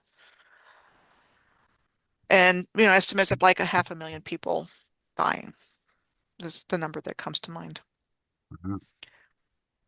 So, for example, this time period of 1740 to 1741 of the Great Frost of Ireland was in one of the 950-year time periods that I was talking about in the 450 years between 1492 and 1942. Around the same time the Great Frost of Ireland was taking place, the Royal Order of Scotland was founded in 1741, which is an order within the structure of Freemasonry whose members are invited to join based on advanced Masonic criteria. The logo of the Royal Order of Scotland on the left has a symbol that resembles the sun, and the logo of the Jesuits on the right, which is one of the symbols of the Black Sun. Yeah. And that has high occult significance. I did read Peter's book about the Black Sun, but like I said, that was a long time ago. And I know I've Mm. encountered it in context like this and, Well, Satanism and the cult and that kind of thing. and there was a lot of Black Sun type stuff going on in 1942, right? With the Chancellor, as we call him, and his sort of people running around the world and the whole Tory society, um, Mm. which is very sort of Black Sun oriented too, isn't it? Yeah. So they essentially have the same sun symbolism with, the spikes and And the flames, yeah. the Okay, yeah, flames. yeah. Gotcha. Okay. Interesting. Just 3 years later, in 1744, Uh-huh. Mayer Amschel Rothschild was born in Frankfurt, Germany, and established his banking business there in the 1760s, which became the start of an international banking family. Starting out as a dealer in rare coins, his business grew to include a number of princely patrons and continued to expand into an international banker and profiteer from the Napoleonic Wars. So that was 3 years after the Great Frost. Okay. Just 2 years, then on February 6th of 1748, Bavarian Illuminati founder Adam Weishaupt was born in Ingolstadt, Bavaria, Germany. He went to a Jesuit school at the age of 7 and was initiated into Freemasonry in 1777. Ah, Weishaupt's radical view on Illuminism got him in trouble with the ruler of Bavaria when writings of his were intercepted and deemed seditious, and he fled to the Duchy of Saxe-Gotha-Altenburg under the protection of Duke Ernest II starting in 1784. isn't that interesting? 1776, of course, the founding of the USA, and Saxe-Gotha, that's the bloodline that is currently ruling England, the UK. Mhm. And in 1750, Duke Francis of Saxe-Coburg-Saalfeld was born, and he was the progenitor of the new royal houses of Europe that replaced the original ruling families that got all taken down. Yes. And his granddaughter, great-granddaughter Victoria married her first cousin, Prince Albert, and they ceded most of the royal houses of Europe, including what became the House of Windsor. And Interesting. on July 17th of 1917, King George drops the title of Saxe-Coburg and Gotha for Windsor, with the reason given that they didn't want the anti-German sentiment associated with the House of Saxe-Coburg and Gotha. Who happen to be ruling a completely different country, but yes. So, Yeah, there's definitely a connection between the German faction and the British faction. totally. And, the word fraud comes to mind. It's like they're frauds. Yeah. Sorry, Oh, totally. that's how And I I feel. think I think we all know that's gone on around the world, right? There were original kings and queens who were in service, right, to the people and doing what they should be, and they all just got eliminated. No, fuck them all. What are you talking about? The most famous one, yeah, it was the Tsars, right? Nicholas II There's in no, Russia. there's no bloodline, family line that are designed to be kings and queens and rule us. What are you talking about? It's all fraud. It's fraud from the very beginning. Yeah, It's it's fraud fraud. within It's all fraud fraud. within fraud. Mm. We don't need, you need Totally a agree. king? Fuck's sake. So it's also interesting to me that the word Gotha sounds like goth, Yeah, gothic, Gothic, yeah. yeah. Gotham, Gotham like City, Gotham City, Melbourne. which is That's always Melbourne. dark, Yeah. scary. Mm. Um, Yeah, Melbourne looks like Gotham City. Melbourne is Gotham City, man. It was Yeah, founded by Mr. Batman. yeah. It's true. It's true. and then Goethe, Goethe, a famous writer from that time, has some interesting connections Go with, yeah. to Is that some of the weirdness, like Sturm und Drang, and if you look that up, that was like a 20-year period where they were really looking at melodrama and all of these things going on in literature. I mean, really depressing kinds of things. They're trying to lower our Vibration. consciousness, Yeah. and replace it with this dark, foreboding, brooding energy. And that's Can I where it put gets into the deliberate.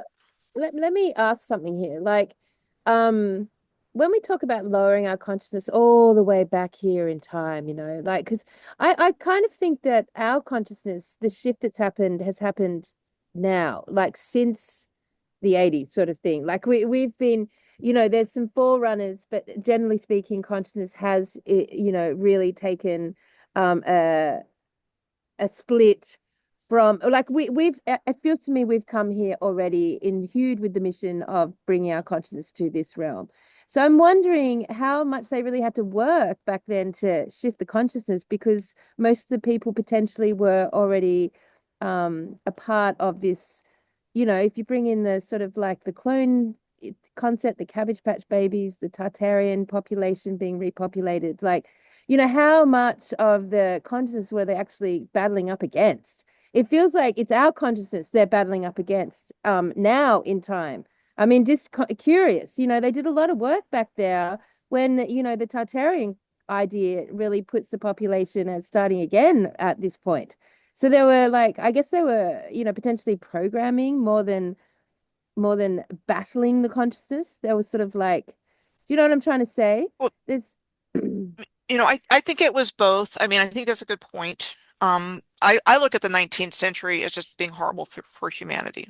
Especially if you look at what happened in our official history, that was bad. It was bad enough, but you have all the orphans. You have they're bringing all the alcohol in, beer and distilled spirits and making it freely available, and uh, all these things that were going on to, again, in my opinion, lower consciousness. But then you also have the insane asylums Yeah. and Yep. whatever the Couldn't heck agree. was going on there was not good.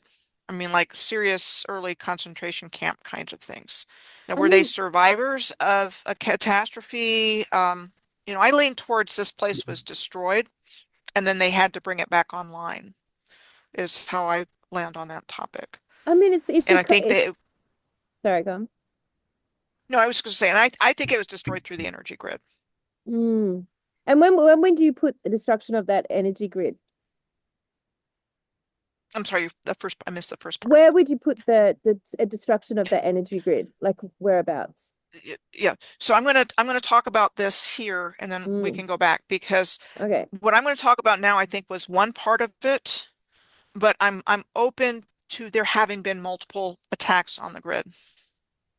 And I just think this was one of many. Because if you look at the whole surface of the earth, I mean, it's just like with all the deserts and everything else. And Yeah. I, Scorched. I Yeah. think that land masses just sank. Mm. So I think everything we see on of this place, wherever we are, this realm is different than what it was originally. Because I think the surface of the earth actually sank Yeah. with the events that caused where we are today. But I'll go through at least this explanation for part of that. Yeah, because once we start looking at timelines and extinction events and destructive, like, we could be, the three of us right now could be discussing the thing that happened in 1988, but we're perceiving it as being something that happened hundreds of years earlier. Like, it's like time is so, Yeah, and if it's retroactive, like as yeah, far as or they've rebuilt the past, then how would we yeah. know? Everything up to 1988, like And before, may have been changed. And of course, the Mandela effect always it shows us that time is retrospective and things can change backwards and forwards throughout all time when this sort of like glitches happen. So it's just interesting. I find it, we can go. All right. Anyway, let's go. Okay. So I was intuiting a connection between the Philadelphia experiment in 1492, 1942 years ago.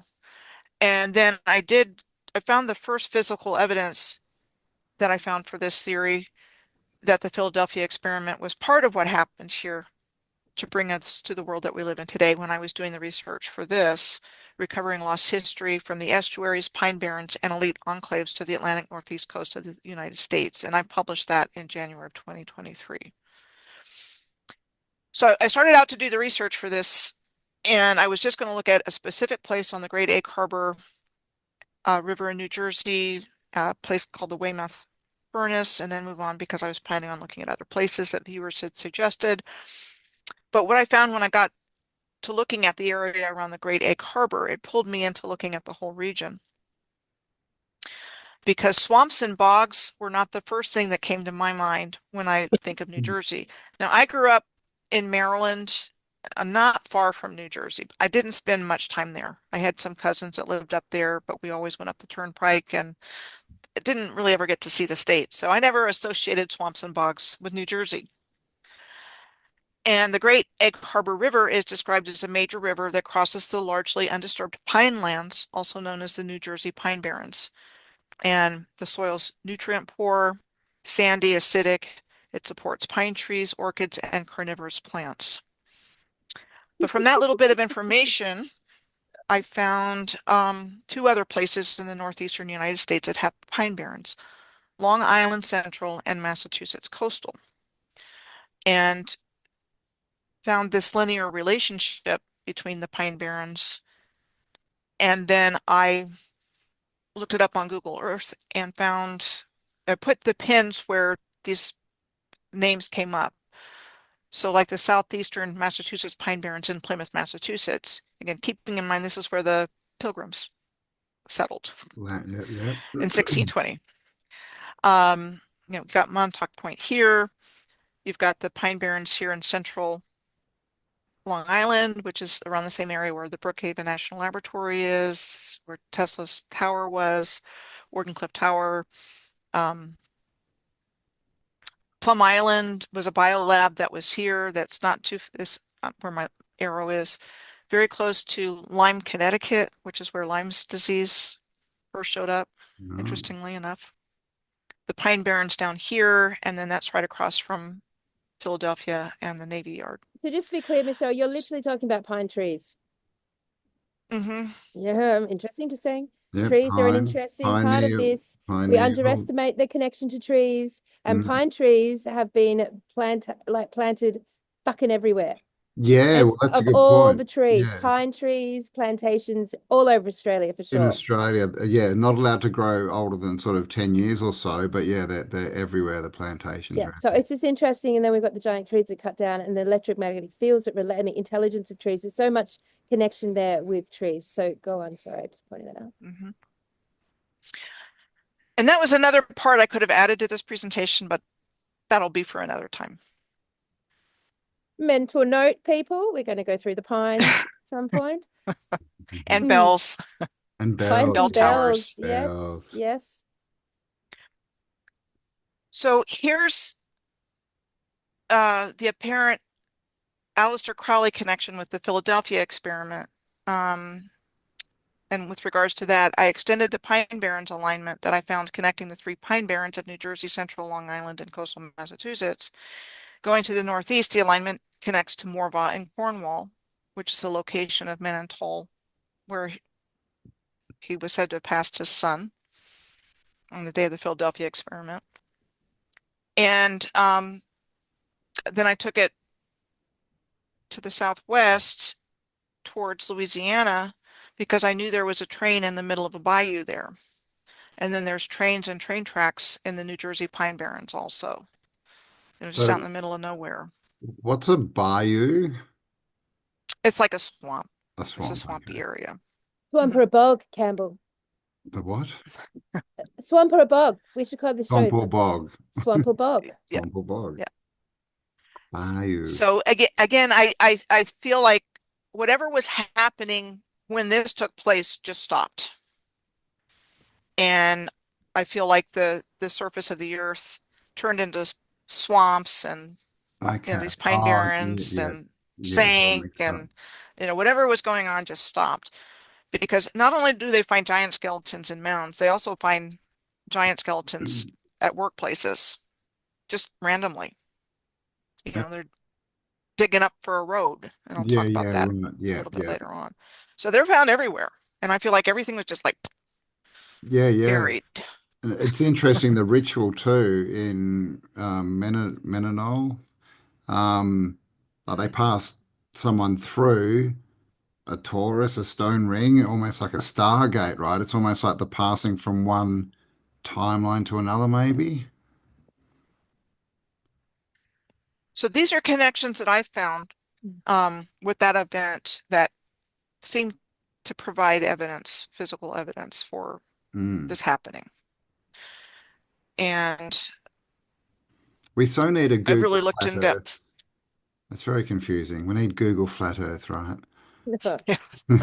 When that happens, I'll use it. But until that happens, Oh, well, this is let's the see what we best can do source about that. Yeah. of information. But I get it. Mm. Um, but I just want to say about that, they're using uh, coordinates, whether it's flat or a sphere, they're Yeah, yeah. using global coordinates. Yeah. They just The change the projection. numerology. Yeah. Mm. Yeah. So, a lot of people think the shape of the map makes a difference. I'm finding it doesn't. It's just how they As far as things are portray lined the up and information. yeah. Yeah, I mean, it doesn't make a difference Yep. to But airplane pilots, does but it? but there's no tool like this, like Google Earth or even Google Maps, where you can get the kind of detail Yeah, to and do this type of plot it. Yeah. tracking. So I'll just say that to anybody that's That's looking at it like, okay, oh, yes. the shape of the map or whatever. Fuck It's you, like, Michelle. That's a round map. I'm out. I'm Here's out. what we got. yeah, Here's what we got. exactly. It's like, they use projections. Yeah. Mhm. So anyway, this is a, depiction that at least you can make the case that there's a Mm. line between Morvan Cornwall Mm. all the way through, Yeah, well, they're in including, alignment, right? including this area here, which is, the area in question, from Long Island to the Philadelphia Navy Yard. So on a closer look, you have all three Pine Barren systems here on the top left in an alignment. And then on the bottom left, you see, okay, so here's Cape Cod here and here. Provincetown on the tip of Cape Cod is the location of the Pilgrim Monument, which is here on the left. Uh-huh. The Okay. Pilgrim Monument is a bell tower. It's the tallest all-granite structure in the United States. It was What? said to have been built between 1907 and 1910 to commemorate the first landfall of the Pilgrims in 1620 and the signing of the Mayflower Compact in Provincetown Harbor, and modeled after the Torre del Mangia in Siena, Italy, which was said to have been designed in 1309, as here on the right. Wait for a second. Look, Of it's course. my But mother. It's my mum. oh, hello, Hi, Mrs. Mom. Stern. Who am I Hi there. talking to? Beth You're Campbell. famous. Okay. Oh, nice. And our friend Hello. Michelle. Hello. She's made me a cup of tea. Hi. Sorry, I'm interrupting because I never get to be with my mother. No, well, I'm I just love gonna you. leave you to it. Love you too. Mwah. Oh, got my lipstick on. See you later. Bye, Bye. guys. Hi, Mom. That's crazy, like because the Pilgrims didn't come from Italy, so why are they basing it on something in Italy? It's got nothing to do with the new, well, America, right? And that's very Moorish looking, is all I'm going to say. Yes. Oh my gosh. That's, Yes. yep, lots of that. So the Pilgrim Monument is 252 feet, 7.5 inches, or 77 meters tall. Granite, the material that it's made from, is a sonorous rock, meaning that it will make a sound if you strike it, and in the case of granite, it will make a bell-like sound. Tuning fork, nice. Okay. So, again, they're coming up with all their explanations of how things got there. And so they tell us this Pilgrim Monument was built between 1907 and 1910. So one of my thoughts is if Crowley's ritual ceremony at Menontold did in fact send a line of rough energy towards Long Island, as claimed by his son Amato to Peter Moon, as mentioned previously, it would have crossed through or near the Pilgrim Monument, with the energy thereby striking it, either directly or indirectly, and would have caused a forced resonant frequency to go through the grid system, either all at the same time or in waves, like the aftershocks of earthquakes, causing it to go haywire. Which could lead to the destruction of the entire system and dramatically change the face of the earth.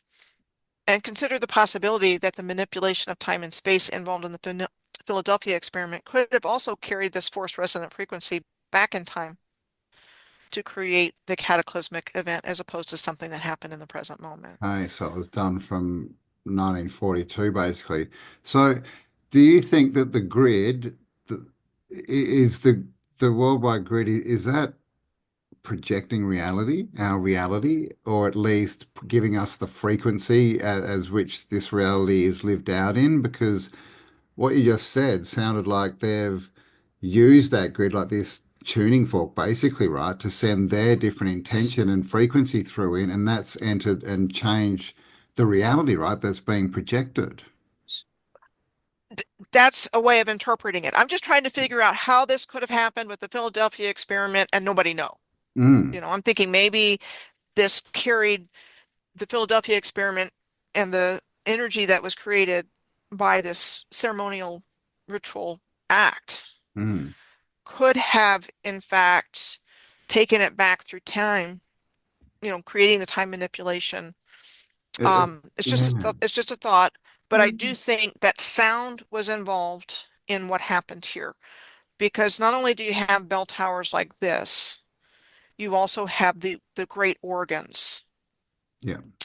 that were all through this area, and even in Sydney at the town hall, which Mm. looks like the town hall in Philadelphia, and both have, underground train systems connected to them. Yeah, yeah, right. Why would you have an organ in a town hall? And the big organ in Philadelphia is in the department store, the Macy's department store next to the town hall. But like these are some of the largest organs in the world. Wow. I think this was a perfectly tuned scientific and musical instrument that, everything was like precisely placed and everything was tuned Mm. to each other for the purpose of the free energy grid and the Yeah. transmission and generation and exchange of energy from above to below.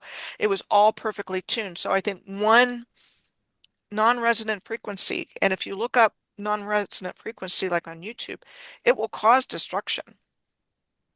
Okay. It will, so it could have like been a domino effect. But if we're looking at time manipulation, and this area has so many things going on having to do with dimensions and portals and time, it would have been like the perfect place to do something like that.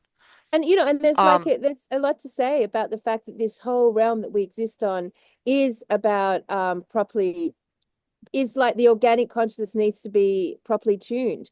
Like that's part of our life, that's part of our makeup, that we operate and are dependent on that tuning. So when we're looking at a negatively tuned society or a positively tuned, or should we say a properly tuned culture or a fractured culture, it still goes back to the tuning of us and the tuning. And it's so interesting with the pine trees, because they're pretty well known for being like ancient residences of electromagnetic fields, and the connection to the pineal gland.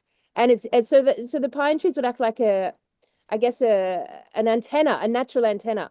So to like bring in the instruments and the bells, and then the pine trees, and then you've got the experience of time, and then bringing them all together.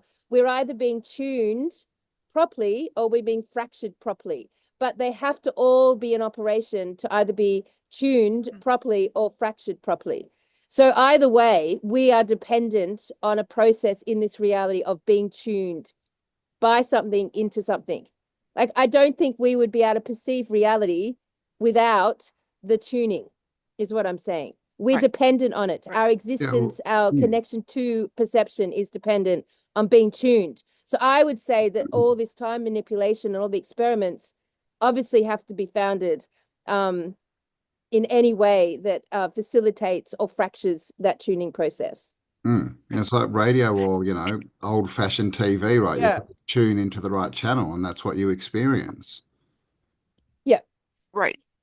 And they keep that process going. They keep that interference and that fracturing process going. So we never get it back together enough. Yep. They're really good at divide and conquer. And yet here we are, Michelle, getting it back together, getting our shit together, and thinking our way. We are collectively, as a consciousness, this community, tuning ourselves differently, aren't we? Like, we have gone through a process in this lifetime to seek out a different level of tuning. We've turned away from their tuning objects. We've turned away from their programming, their televisions, their electromagnetic interference, their all those things. And we've taken back on board original techniques of being tuned ourselves, like AKA being back in nature, number one, which is a big push from this community, denying anything to do with 5G, anything to do with that electromagnetic field interference. We take a lot of time to do that. We wear our little time, little pendants. We put our little fucking pyramids around. We really do try to block this this fractured tuning grid, So, Yeah. I mean, there's so much to say about this that Well, we probably haven't really said. Go on, Campbell.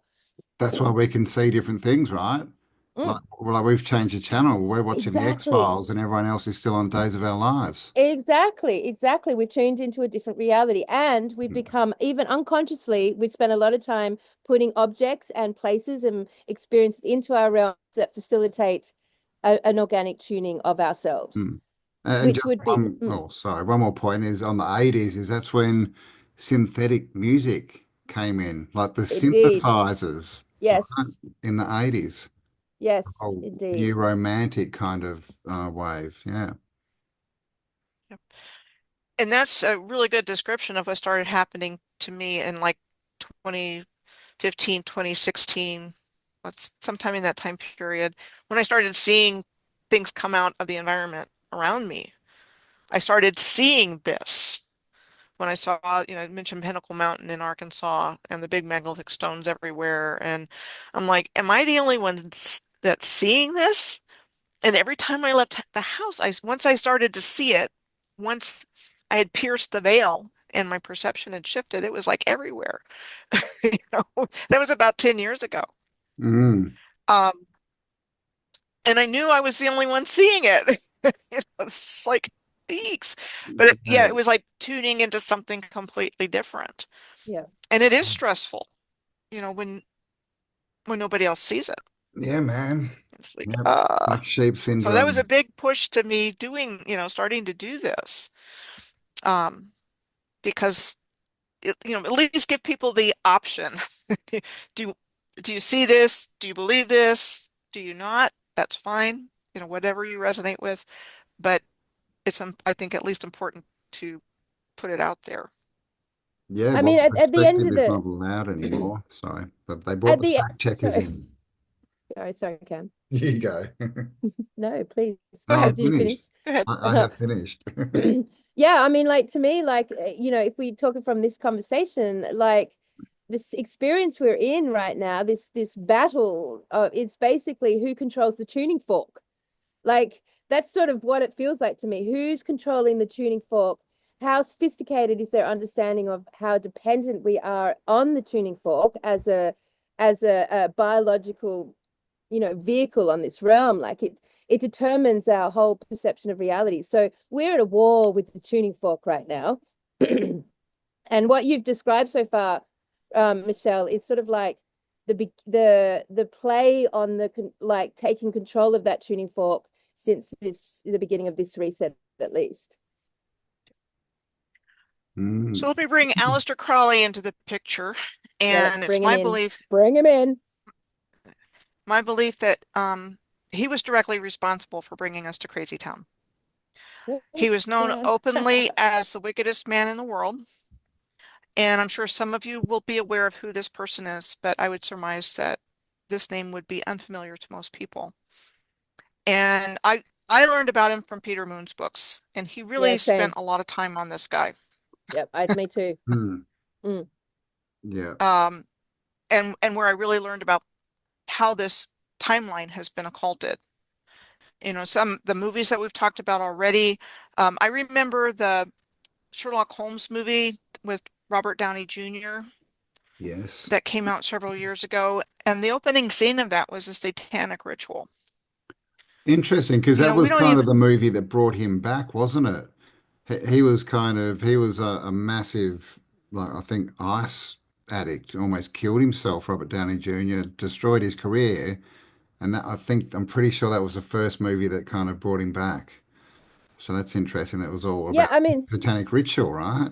and he was all about ritual. So he's like he ritualized the tuning fork of the human being. Like he in ritualizing the human process in because he really did innovate the ritual, didn't he? Like, I mean, that was a big part of Aleister Crowley's impact on the realm. He brought this concept of, well, we would say satanic rituals, but this concept of ritualization. And do you guys remember his most famous sort of phrase? Because it was like, I think, let me just get it up here. Yeah, it was something like, do what thou wilt Oh yeah, yeah, shall be yeah. the whole Do of the it, Yep. Sal. law. Will, yeah, yeah. And Yep. that is really interesting because that's not seeking permission. That's a frequency command. Yeah. It shall be the whole of the law. So I think Aleister Crowley was becoming a master or was already a master at tuning the human being. That was sort of, Manifesting yeah. stuff. Yeah. and I think he was the doorway for these Yeah. non-human beings to come in Well, to do what yes. they've been doing. Lamb, right? And, And the whole grey phenomena. Yeah. it's so much worse than just that. And I will be talking about the book of the law and do what thou wilt. Because what it brought in is just horrifying. Yeah. That has been going on around us, and people have no idea of what's been happening to kids and all that kind of stuff. Yeah. It's been well hidden up until recently, and it's like they got so brazen. It's like almost in her face, but I'll go into that here in just a moment.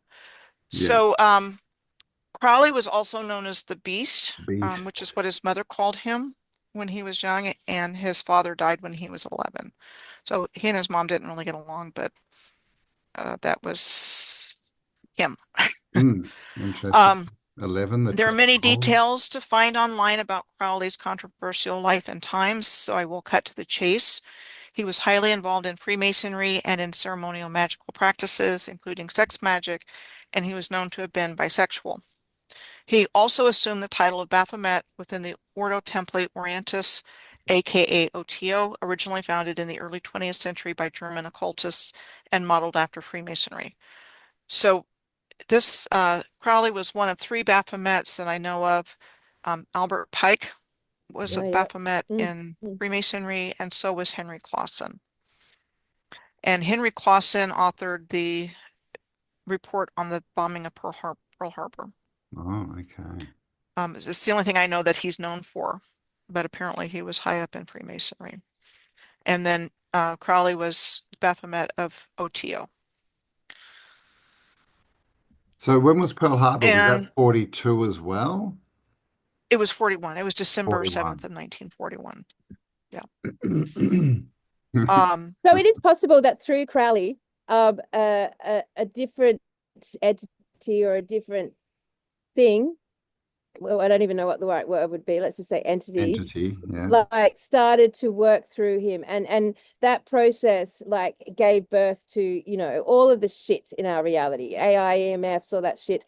But like back then, it was Crowley and Crowley's people that were essentially trying to kind of dislodge the tuning of our organic matrix and override it with their will. Would you say that was they were overriding it with their will, which is so specifically to do with us as created beings. And in our whole culture, and what religion has done for our whole culture is take away the understanding that our will overwrites everything.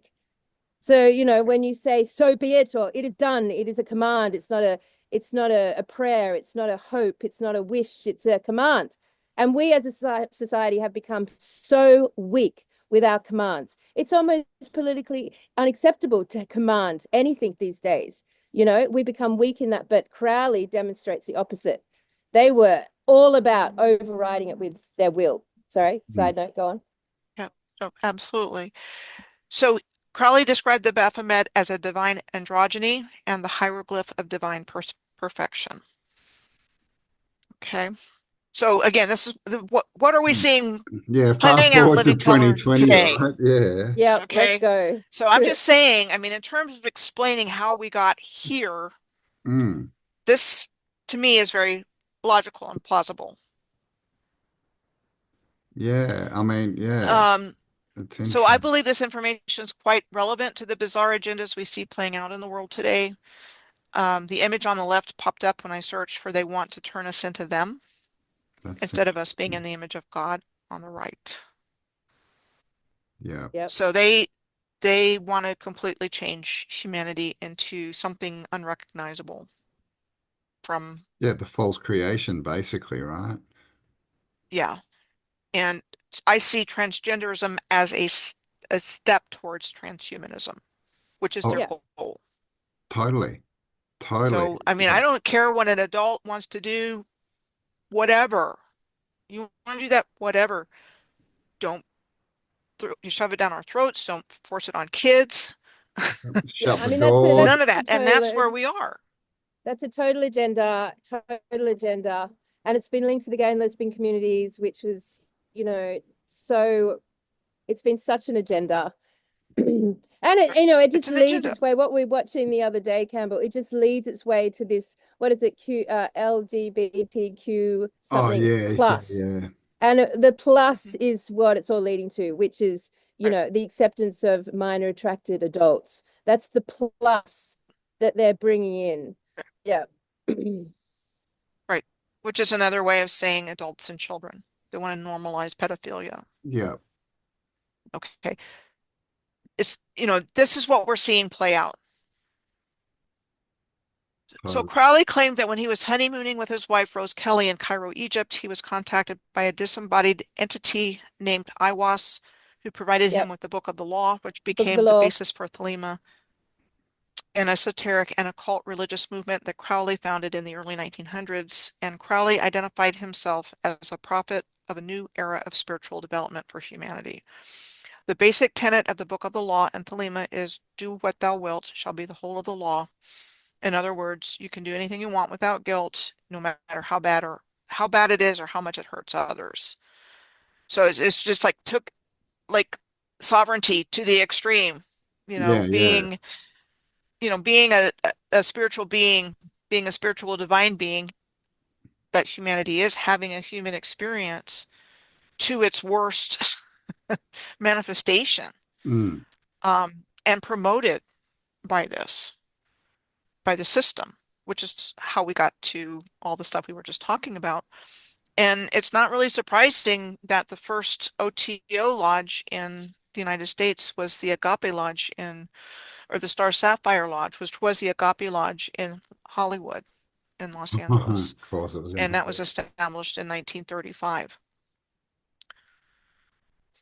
Yeah. Yeah, I mean it's interesting with Crowley because if his whole work was to override the current grid with his will, and you know the Book of Law is so connected with that intention, you know, and if we like, I don't know if where you've gone with linking Aleister Crowley to the Philadelphia experiment, Mhm. Michelle, like, you know, that could just have been a carry on in as much as, I don't know, you like he's opened the gate. He's opened the gate. He's been given this knowledge that, you know, is probably not in alignment with harmony on this realm. And that knowledge laid way to, you know, being able to manipulate the tuning fork, the resonance of the grid. And in that, eventually they opened the gate, the Philadelphia experiment. They sent the ship. They sent the ship Yeah. through the gate.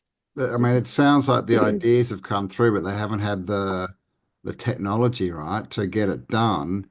And so they've gone through time and they've got all their technology, and then they might have got it ready by 1942, and then they've done it. And when they did it, they changed the past as well. Right. Mm, And the other thing that I see is that they reverse engineered the energy grid from the free energy grid for the benefit of all to an energy harvesting system. So yes. they're harvesting our Absolutely. energy Yeah, from yeah, what was originally a positive thing. yeah. It used to And Which a we be call conscious, loosh, higher which we call consciousness. loosh. loose. Interesting. The energy grid Yes. sucks now. Yeah. So there are a lot of details available to find about Crowley's life, but there were two that stuck out for me that I wanted to bring up. One is that he was said to have spent mid-1919 on a climbing holiday in Montauk on the eastern tip of Long Island, and the other was that he was said to have died on December 1st of 1947, and that his ashes were buried under a tree in Hampton, New Jersey, in the garden of German occultist Karl Germer, who was his successor as the outer head of the OTO. And Hampton, so to me it stuck out that it was at the junction of a railroad because I think this went through the rail lines. I think they were pre-existing, and that was part of this, whatever took place. And then Hampton is centrally located to places that we've been looking at in the Northeast United States. So, Philadelphia's down here, Brookhaven's here, Montauk's here, Tesla Center, where the Wardenclyffe Tower was here. The Bell Labs Homedale complex will be another conversation, but that's here. That's very interesting. I've researched this area in depth, and so I do have a lot more information, but just trying to keep it as simple and short as possible. Yeah, yeah. I mean, there's obviously a big tide of music and rock and roll and all that kind of stuff. And like obviously we see Jay-Z with his shirt, Doest Thou Wilt, and Taylor Swift, is she the daughter of, Anton LaVey's daughter and all this kind of Yeah, stuff. I've heard that. And it's interesting because the word muse, it says a person or personified force who is the source for inspiration for a creative artist. I mean, music, right? They're being told what to do by an influence. And by the way, they changed the music to 440 hertz in 1939. So a few things to add to that. Like I said in the last show, I believe that Barbara Bush was actually Aleister Crowley. And there you have the finger going up in front of the mouth here, which is the exact same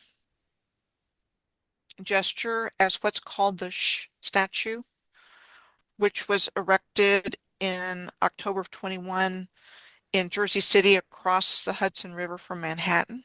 Yeah. It is 80 feet or 24 meters high, and they called it Water Soul, but it's called the Shh statue. And we see a lot of celebs doing that, push, don't we? I mean, the Book of the Law is an interesting one because, like at the end of the day, the Book of the Law, when I was reading it, was like, and I didn't read it all, but just when I was looking at it, when I was looking at the Montauk, it's because it's really is an act. It's basically goes back to the idea that you are the commander, you are the creator, and your command alters reality. It goes back to, so from a positively charged perspective, it's a book kind of about sovereignty on that level, that your command shifts the grid around you, the reality that's holding your grid together. But when it's corrupted by, I guess, ego, let's say that would be the easiest word to do it, then you get what do you get a world of as a result of that? It would be like narcissism. And maybe addiction, and maybe like dissociation, stuff like this. So And which it's is kind of the world externalized. we live in today, right? Narcissistic, disassociated. When you talk about how your friends and family don't like have no idea of this work, like what's wrong with them, they're smart and intelligent, but they're disassociated. So I don't know, it's an interesting one. Like they're definitely that Aleister Crowley's impact on reality and the effects it's had today have tuned the world into a narcissistic, disassociated, Totally. it's like the Bible, And right? we love I mean, ritual. the Bible has good messages in there, and if everyone sort of follow the New Testament, then the world will be better. But it's used as a control system. It's like nothing is good or bad, but thinking makes it so. So it's basically that they externalize everything, right, rather than internalize it. So they use all this stuff to get money and wealth and power and sex and whatever, right? All this external stuff because they're basically spiritually immature. But if you read it properly and you're spiritually mature, it's all about you and internalizing these and becoming the teachings and by that way you become more powerful because you become your own creator. But yeah, it's like everything, right? They've exverted it or inverted it. Yeah, I mean, it activates your will or it hijacks it. Mm. Yeah, yeah. And because we live on a worldwide, because we are the tuning forks for this worldwide experience of reality, worldwide grid, it would make a lot of sense to me that just by us tuning out of it and tuning into ourselves, into our own will, and tuning out of the hijacking, we would have created the most significant split in the timeline organically, and that could it could explain the Mandela effect. Because this I grid, just have Michelle, a which, sorry, go on. no, go ahead. Finish your thought. Yeah, because this grid that we talk about here, or this frequency that gets tuned or untuned or whatever the words, like it is said, Cam and I talk about this, essentially acts like a world, it acts like a brain, The grid that we talk about is similar to the neuro pathways of the mind. So when you are conscious of the neuro pathways of the mind and you want to shift and experience a different reality, you have to form a new neuron pathway that forms a new highway in your mind that starts to, become reality and attract things to that reality. So it's like you jump over highways in your brain. So it's very symbolic for me when we talk about organic grids and hijack grids and sacred grids. To me, it feels very, the analogy of the human brain is very similar. And also you got this connection with the human mind and the polarization of it, because we've been split in two, right? The nature of the human brain is it's parted in two, which is really fucking weird that it has that part process going on. So we're constantly in a state of polarized duality. We can't help it. It's how our brain works. We have to try very, very hard to have those moments of holistic thought, where you would obtain some complete and whole experience of reality in a moment. It's so fleeting. And, we live in, so, I mean, one could say that, our brains are a micro version of the macro, and the discussions we have about grids and frequencies and realities and timeline shifts are very metaphorically exactly the same thing that happens in the brain, which then links so specifically to the Mandela effect, because if we've all sought out a different process of tuning ourselves, then we would have created a different tuned frequency and we would be in a different reality right now today. Yeah, Putting that totally. in there. Right. Totally. And the idea that the fall or fallen consciousness was when we went from our heart, which has a stronger magnetic field and connects us all, to our brain, Yeah. which, like you said, is dual natured and polarized. It was never meant to be the primary information gatherer source. It was more like an office assistant GPS, and our heart, much bigger magnetic field than what the brain What? generates. Yeah. Absolutely. And what's one of the strongest things the most obvious things that occurred in this timeline? People left nature. So if we're talking about pine trees and nature as a bigger, broader version of that, there's an organic, natural tuning that goes on because they are tuning forks. Yeah. Can you imagine the world with those giant trees still, like the reality would have been tuned entirely. Imagine the collapse of reality when those giant trees were removed. Like, trees are a frequency antenna, and that's the whole ringing cedars of Russia Anastasia work talks about the cedars. And so, yeah, I mean, it's very interesting that we collectively all ended up in these, cityscapes, which like are so obviously and so clearly Yeah. tuning us, designed and built to tune us to a specific grid. So we left nature. And now we're all about like being far away from it and replacing it synthetically. I mean, most of the kids today, they don't have any connection with it, very little. We have to force it on them, and it's not in harmony where their natural flow is going, because it's all being derived by technology into an off-world reality, into the digital realm, which is entirely different tuning than we experience with nature. And of course, then you got to bring in the heavy metals and why they do that. Why are we so immersed in heavy metals? In every single aspect of reality, heavy metals have been inputted in. So, I mean, that's also a connection there, but I won't go off on a Well, if rabbit our hole. bodies are also tuning forks, then and like putting all these heavy metals and other stuff in our bodies changes the rate they can vibrate at, literally, right? Yeah. Yeah. They're literally trying to change us Yeah. Yeah. and poison us Yeah. and We keep must us be so from becoming becoming. We must be really We annoying are. to them because Yeah, We're they want to keep marvelous. us from They want us to keep us from accessing those higher abilities. They don't want that kind of person, being. So I just have a few more slides left. I just want to bring up the globalist elite love in particular to pass men off as women to an unknowing public and rub our noses in it.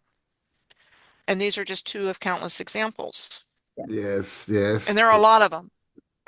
There's a lot Well, of them. Yeah, man. we tripped out the other day because we watched one that said that Hitler became Walt Disney, and Walt Disney, the actor that played both of those roles, was Trump's father. And so that, the connection with the cloning actors of the world, the shift over of, what role they're playing. I mean, it's all so weird. I was just looking at the Crowley, became Bush, so married to Bush Senior, who started the FBI, who took out JFK, gave son to his son was just Bush Jr., who was president at 911, and their nicknames are Gog and Magog. I mean, it's like, what the hell? It's really everywhere, Mm. and it's evil, and they're laughing at us. So to add insult to injury, they bring out fact checkers to deny what has become more obvious to more people as time goes on. So, we've got Fact checkers. this gaslighting going on. Oh no, no, no. Oh no. No, these are women. Oh We God. just But I believe mean, us. how badly is fact checking gone? As soon as it gets fact checked, we're like validated.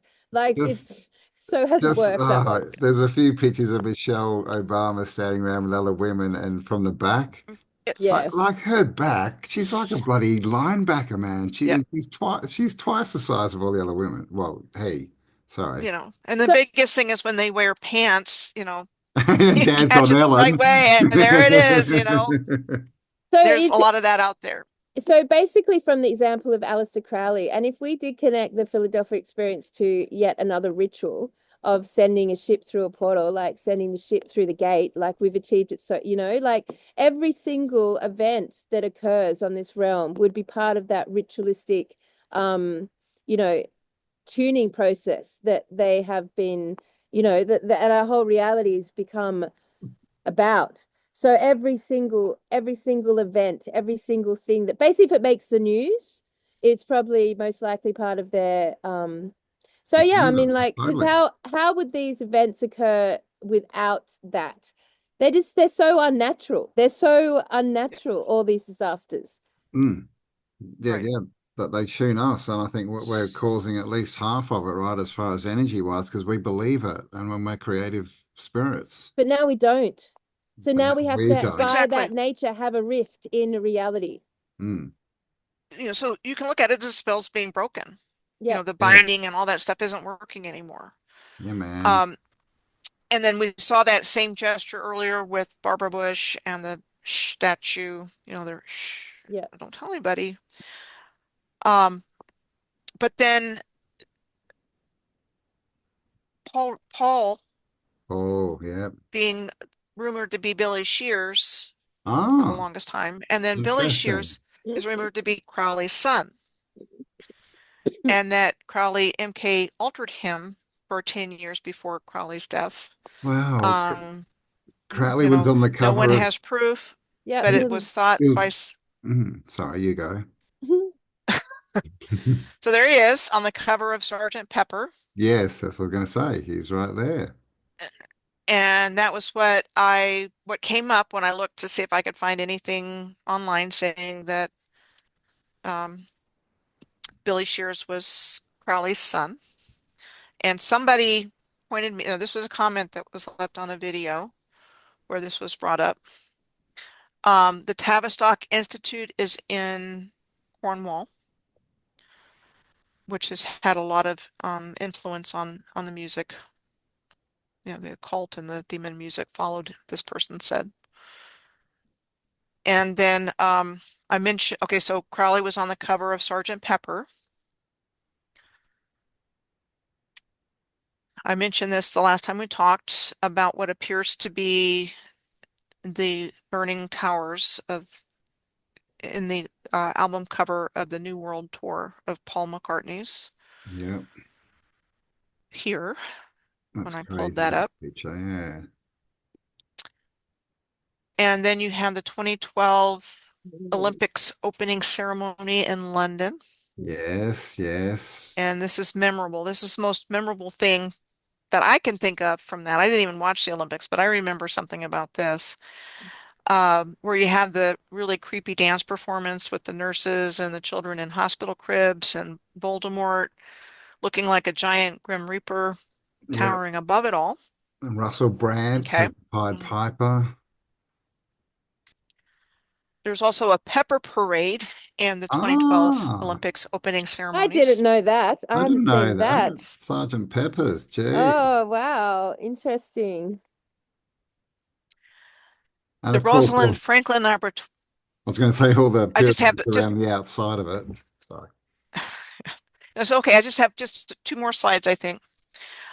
Coincidentally or not, Aleister Crowley's hometown of Royal Leamington Spa, which is where he was born and raised, was also the location of the Rosalind Franklin Laboratory, which first opened in June of 2021 and was the United Kingdom's first COVID PCR testing megalab, and part of the Lighthouse Laboratory Network that was the heart of the UK Health Security Agency's plans for managing COVID-19. And it ceased operation in February 2023. So this was in Crowley's hometown. So you've got the reference at the opening ceremonies in 2012 in London. You've got this big lab in his hometown. And then I think you mentioned this the last time, Kelly, the opening ceremony at Paris last summer. Yeah. The biblical battle over the Last Supper drag act in the opening ceremonies with drag queens portraying the Last Supper Oh, it and was a so blue fucked up. human It's so as the main crazy. course. The Paris one was just ridiculous. That You was, couldn't get more ridiculous than the Paris one. I mean, yeah, it was a joke, was it not, to us? My God. Yep. So you have biological males paired up with females in competition sports at the Paris Olympics. And then in the closing ceremony, you have this light creature thingy going on. How did we get here? yeah. And again, it's more gaslighting. They want to normalize Yes. this. Yeah, totally. That they want to bring out what they've been doing behind closed doors for the last however long. They want to bring it into the public so they can do Yeah. it in public and have access to everyone, right? Yeah. And anybody that brings attention to truth, that questions what their agenda is and what they're trying to do, It's gets racist. blacklisted, gets jailed. The one that's trying to call out the truth is the one that gets penalized Yeah, man, totally. Every time. Like because that's all they've got. people have literally been put in jail for Facebook posts. I mean, we saw it in Australia in 2020. They Yeah. burst into a pregnant lady's house and dragged her to jail because of a Facebook post. It was just insane. It's interesting that how do you say the AWAS AWAS Which one? the That's how I pronounced it. the entity that, or the transmission that Crowley received that broke the Book of Law, which gave birth to this entire fucked up mess that we're in. It's interesting that AWAS has AI in, like, AWAS, AIWASS. Like it's given way to AI, is what I'm saying. Yeah, I was There's and will be again. so Yep. we And they want basically sorry, go on. No, I was just going to say, like I said earlier, they want to transfer human consciousness, if they haven't already, into Yeah, these Elon's new machines. girlfriend, yeah, for sure. Yep. I Yeah. mean, they're already pushing the agenda as well of people falling in love with AI, and of I course, next they're going to know. roll out the bots, and Yeah. you'll be able to get married and live alone, never see anyone else, never leave your apartment.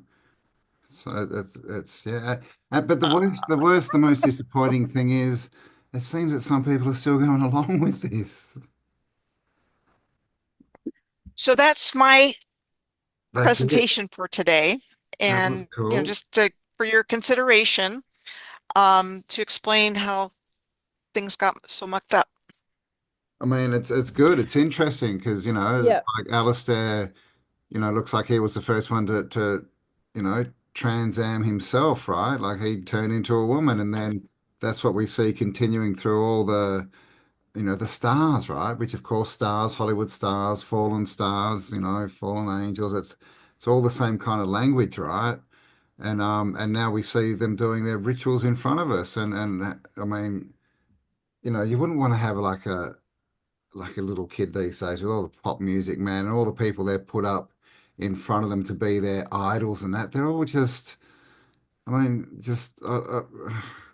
you've seen, I mean, I don't even know what to say, right? I Satanic mean, so is the least of it. A was and Crowley sort of like, because Campbell and I've always talked about the, advanced intelligence and the interface that you build around it. So it appears that that was the origin of the interface that started to shift our reality very dramatically. Like, would you how's your research gone, Michelle, with like pre-Crowley and time manipulation? Have you got any context before Crowley and the AWAS transmission around fucking with the timelines? That's the one that I was guided to. Yeah. You hear things with John D, I'm and we dead. talked about that a little last time, and he might even be a proxy for Crowley in the timeline. Because I really feel like at some point it's backfill. All the history is backfill, and at some point real history begins with these controllers, globalist elite, whatever you want to call them, written into that history, which I think was sometime in the 1700s. The reset.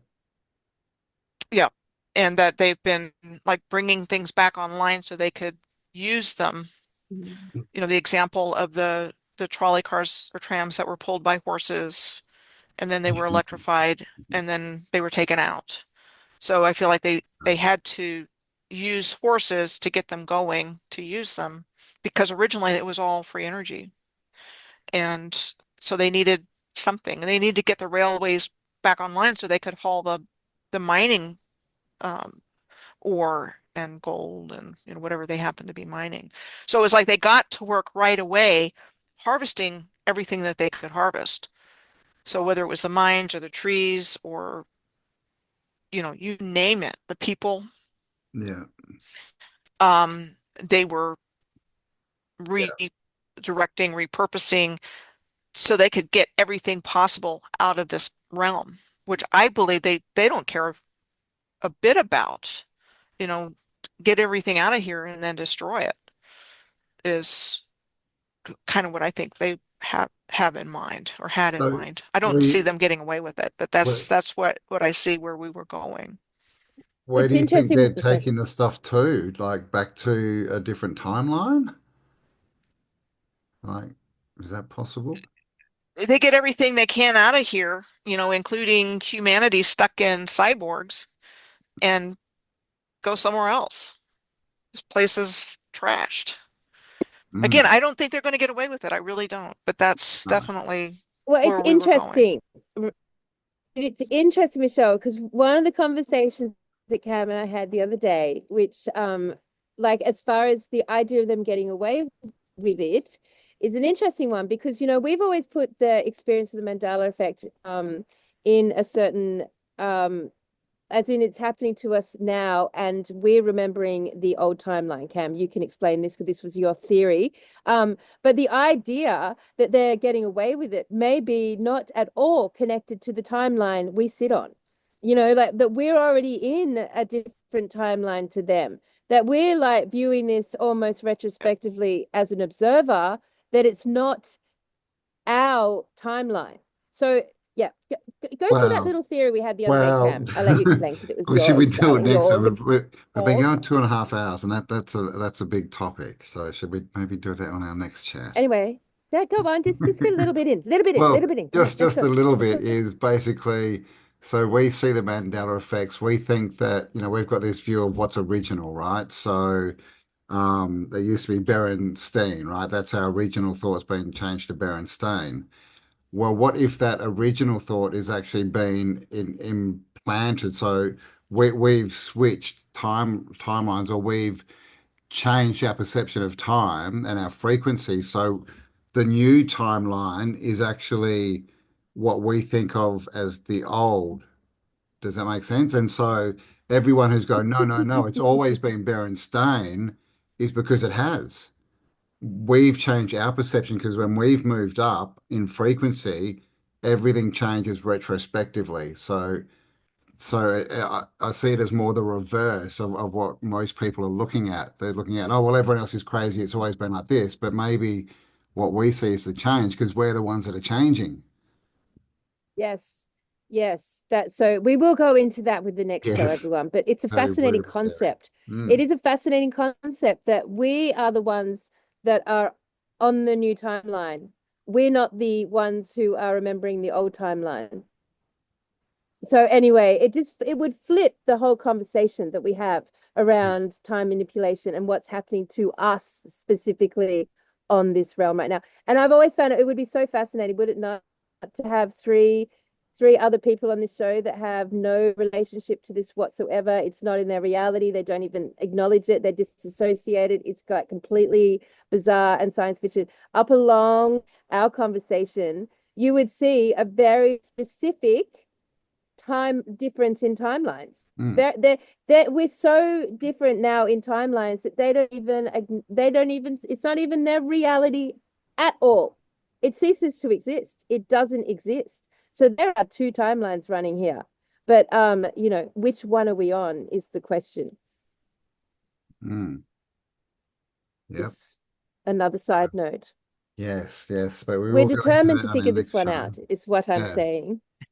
Yeah, So I agree. you've given us an amazing timeline here of how this could have all unfolded through our linear timeline now, the current one that we're like looking at through history. Like it's, linking it to Aleister Crowley in the Book of Law and how it was, and how that, it was like a code for, tuning the human frequency that changes reality. And where the information is never good or bad, it just is who wields it at the time.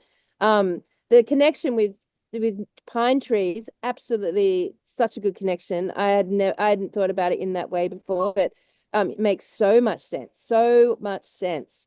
So the natural world and the trees are very important to how all of this has unfolded and will continue to unfold. Yeah, yeah. And just as a side note, they call the leaves on pine trees needles. Right? Have they invented that? We've heard a little bit about needles Good lately. point.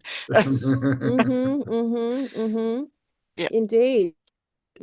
I mean, and then you've got all the statues of the pine cones and that spherical, perfect creation of the pine cone as far as sacred geometry goes, and the Yeah, pineal gland, and pineal gland so and basically it's all basically a manipulation of our pineal gland. Would you say that it's almost like all of it goes back to the manipulate, because the pineal gland gives us is sort of, what would you say? Would you say that would be our like that could be the tuning device, right? I mean, Not is The on your antenna. radio. Yeah. yeah, the tuning yeah. Mhm. Because would you say the pineal gland would be the antenna versus the crown? Because it does. Well, I mean, obviously, it's a war on our pineal glands, like hands down. yeah, It's a war there, man. That's fluoride right there. right. Exactly. Exactly. That's the first thing that came to mind when you said that, the fluoride in the water, you know, the poison and everything that we Mm, eat and where, Mm, um, mm. but yeah, it is. It's a war for our consciousness. mm, And the pineal gland is key. And I only know mine's open from the intuitive stuff that comes through. Think more, in terms of being able to like see auras and have a much better sense of those things in the unseen world that we can't see. Imagine what it would be like if our pineal glands were fully functioning and open, instead of being relegated to the world of woo-woo and, you know, show me, prove it to me, that kind of thing. When mm. a lot of things we're talking about, we can't. No. And it's like the universe or spirit wants this information to come back out. And if the only way I'm going to get information about this cold weather event in Ireland in 1740 and 1741 is for a friend of mine to stop by and say, "Hey, your guys want me to tell you something." That's how it came to me. Mm, All right. So it's like people distrust that kind of input, but it's like that's how we get it because it's gone. The yeah. truth is gone Yeah. from Yeah. our world. It's the We have to find it in imagination. other ways. Like they spend so much time, right? Basically trying to tell us our imagination is stupid, right? Just believe what you can see outside of you and what you can prove and all this stuff. And people who have debates, and debates are just like that, they're so silly because all it is one person trying to make the other person believe what they do. Well, that's all a debate is. I mean, and we're all in our own little world, right? It's all perspective. So if you need someone to give you the truth, the problem there is you're looking for a guru and a leader, which makes you a follower, which means you can never get to the truth. Right. Although it is fun having a good old chew on something, Campbell. Oh I like yes, having a well, good old chew conversations are or great. chew. That's where the info It, comes through, right? Like someone will say something and you're like, dung, dung, dung, dung. yeah. See it. And that's why it's so important that you do attempt to gather physically in person because your conversation doesn't have to end at a 3 hour Zoom Yeah, timeline. I know. You can just keep fucking going instead of us going, oh, I'm sorry, keep going. Oh, I'm sorry, Michelle, I'm interrupted. I'm sorry. Yeah. We would have like 3 days and like everyone would get out everything. So Mm. that is the benefit of gathering in person. Oh, Kelly disappeared It, mid-sentence. All right, we'll see if she pops back in. this, Um, but yes, anything you want to add to the information? along the lines of what Kelly just said, I mean, I think th the best thing is for people to question the narrative, do their own research, and it's not all going to fit. You know, we just took the initiative and started doing this on our own. Mm. Indeed, right? Yeah, It, yeah. it, Like I've always been a weirdo, but yes. Oh, My welcome back battery died. on welcome your back. phone. My Did you battery did your died. computer So, run out of So energy? I've got to end the show. I've got to end the show now, guys, by All just right. asking you, like, what's your consensus on the possibility of 1988 being a worldwide extinction event from this conversation? 1988, yeah. anything is possible in this strange world that we live in, where apparently they found ways to create mass events, whether amnesia or perception altering, you name it. Obviously, from our conversations, just this one and the last one, that's been going on. Mm. So, would they have the ability to even do more than that? I would say yes, because they've Mm. hidden so much from us. And, apparently the technology is there. Yeah. Yeah, well, I mean, the biggest clue is we don't even know where we are, what year it is, what we're doing, who we are. Like we don't know. We don't have a reference point, right? So clearly everything's been completely muddled up. But Right. yes, this has been another awesome conversation, and thank you, Michelle. But I think we may have to do this again. We seem like we're not at the end of Yeah, the conversation yet. So we'd love to have you back on in a week or two. that would be great. I would love to talk about more about sound and pine needles and bells and Yes, things I'm like up for that. that, man. Um, Frequencies, yes. Awesome. yeah, there's a lot, a lot to consider. Hmm. And this again was my own guidance, how I went down this. I know there's a lot of good research. We're all guided differently. But again, for people that are watching or interested, it's always good to question anything and everything. We're just putting out there what we're finding, asking honest, genuine questions about what happened here, Yeah. what's going on. We've been kept in the dark and fed garbage. Yeah, And so man. just trying to make sense of all of the puzzle pieces that we have. And, you know, our viewers have that information too. They have puzzle pieces too. Yeah, we've And all once you start waking up to it and seeing things differently, it brings more information in. indeed. And it's why I'm going to encourage you all once again to submit your information, theories, and objects of interest to the newspaper. Let's start putting it all together. I mean, outside of Zoom, where hundreds more can be involved in the conversation. Definitely. So links below, guys. Link to Michelle's channel as well. If you're not a subscriber, go across and subscribe. She's got tons, probably thousands by now, of really, really good, well-researched, well laid out videos, unlike myself. Oh, she's good. Just She's good, everywhere. Campbell.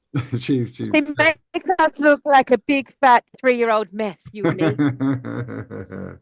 Yes, and get out there and research for yourself, guys. Be autodidactic, of course. Yes. Um, but yes, thanks, Michelle. Thanks, Kelly, whose face we cannot see. Yeah, fantastic. And Sorry, I blacked out. My she's phone's blacked about to out. die as well. Right. Geez, I didn't charge myself properly for this conversation, did You I? did not get your shit together. Didn't. All right. All right, Thanks, fantastic, Michelle. We Michelle. love We you. fucking love you. Yeah. Thank you for all your work. What a great legacy you leave behind on this realm. You've done Yes, fucking excellent, mate. you have. We really appreciate it. And we'll definitely have you back on soon. And everyone watching, give us a like, subscribe, and leave us comments. Let us know your Yep. piece of the puzzle. Yep. All right, And, that's and excellent. but just let me butt in here, Kelly. Many Butt in, thanks mate. to Gotta you be quick. both. Many thanks to you both and all that you're doing. It's always a pleasure to see you and talk to you. Oh, thank you. Thanks, mate. We feel the same. All right. Well, we shall bid you adieu, but we shall be back for part 3 of this chat in a couple of weeks. All right. Yep. All Looking right. forward Good to it. luck to Michelle, everyone. Have a great have an week. amazing See you next day. Friday. I'll see you next week. Say Bye for now. bye, everybody. Bye, guys. Bye.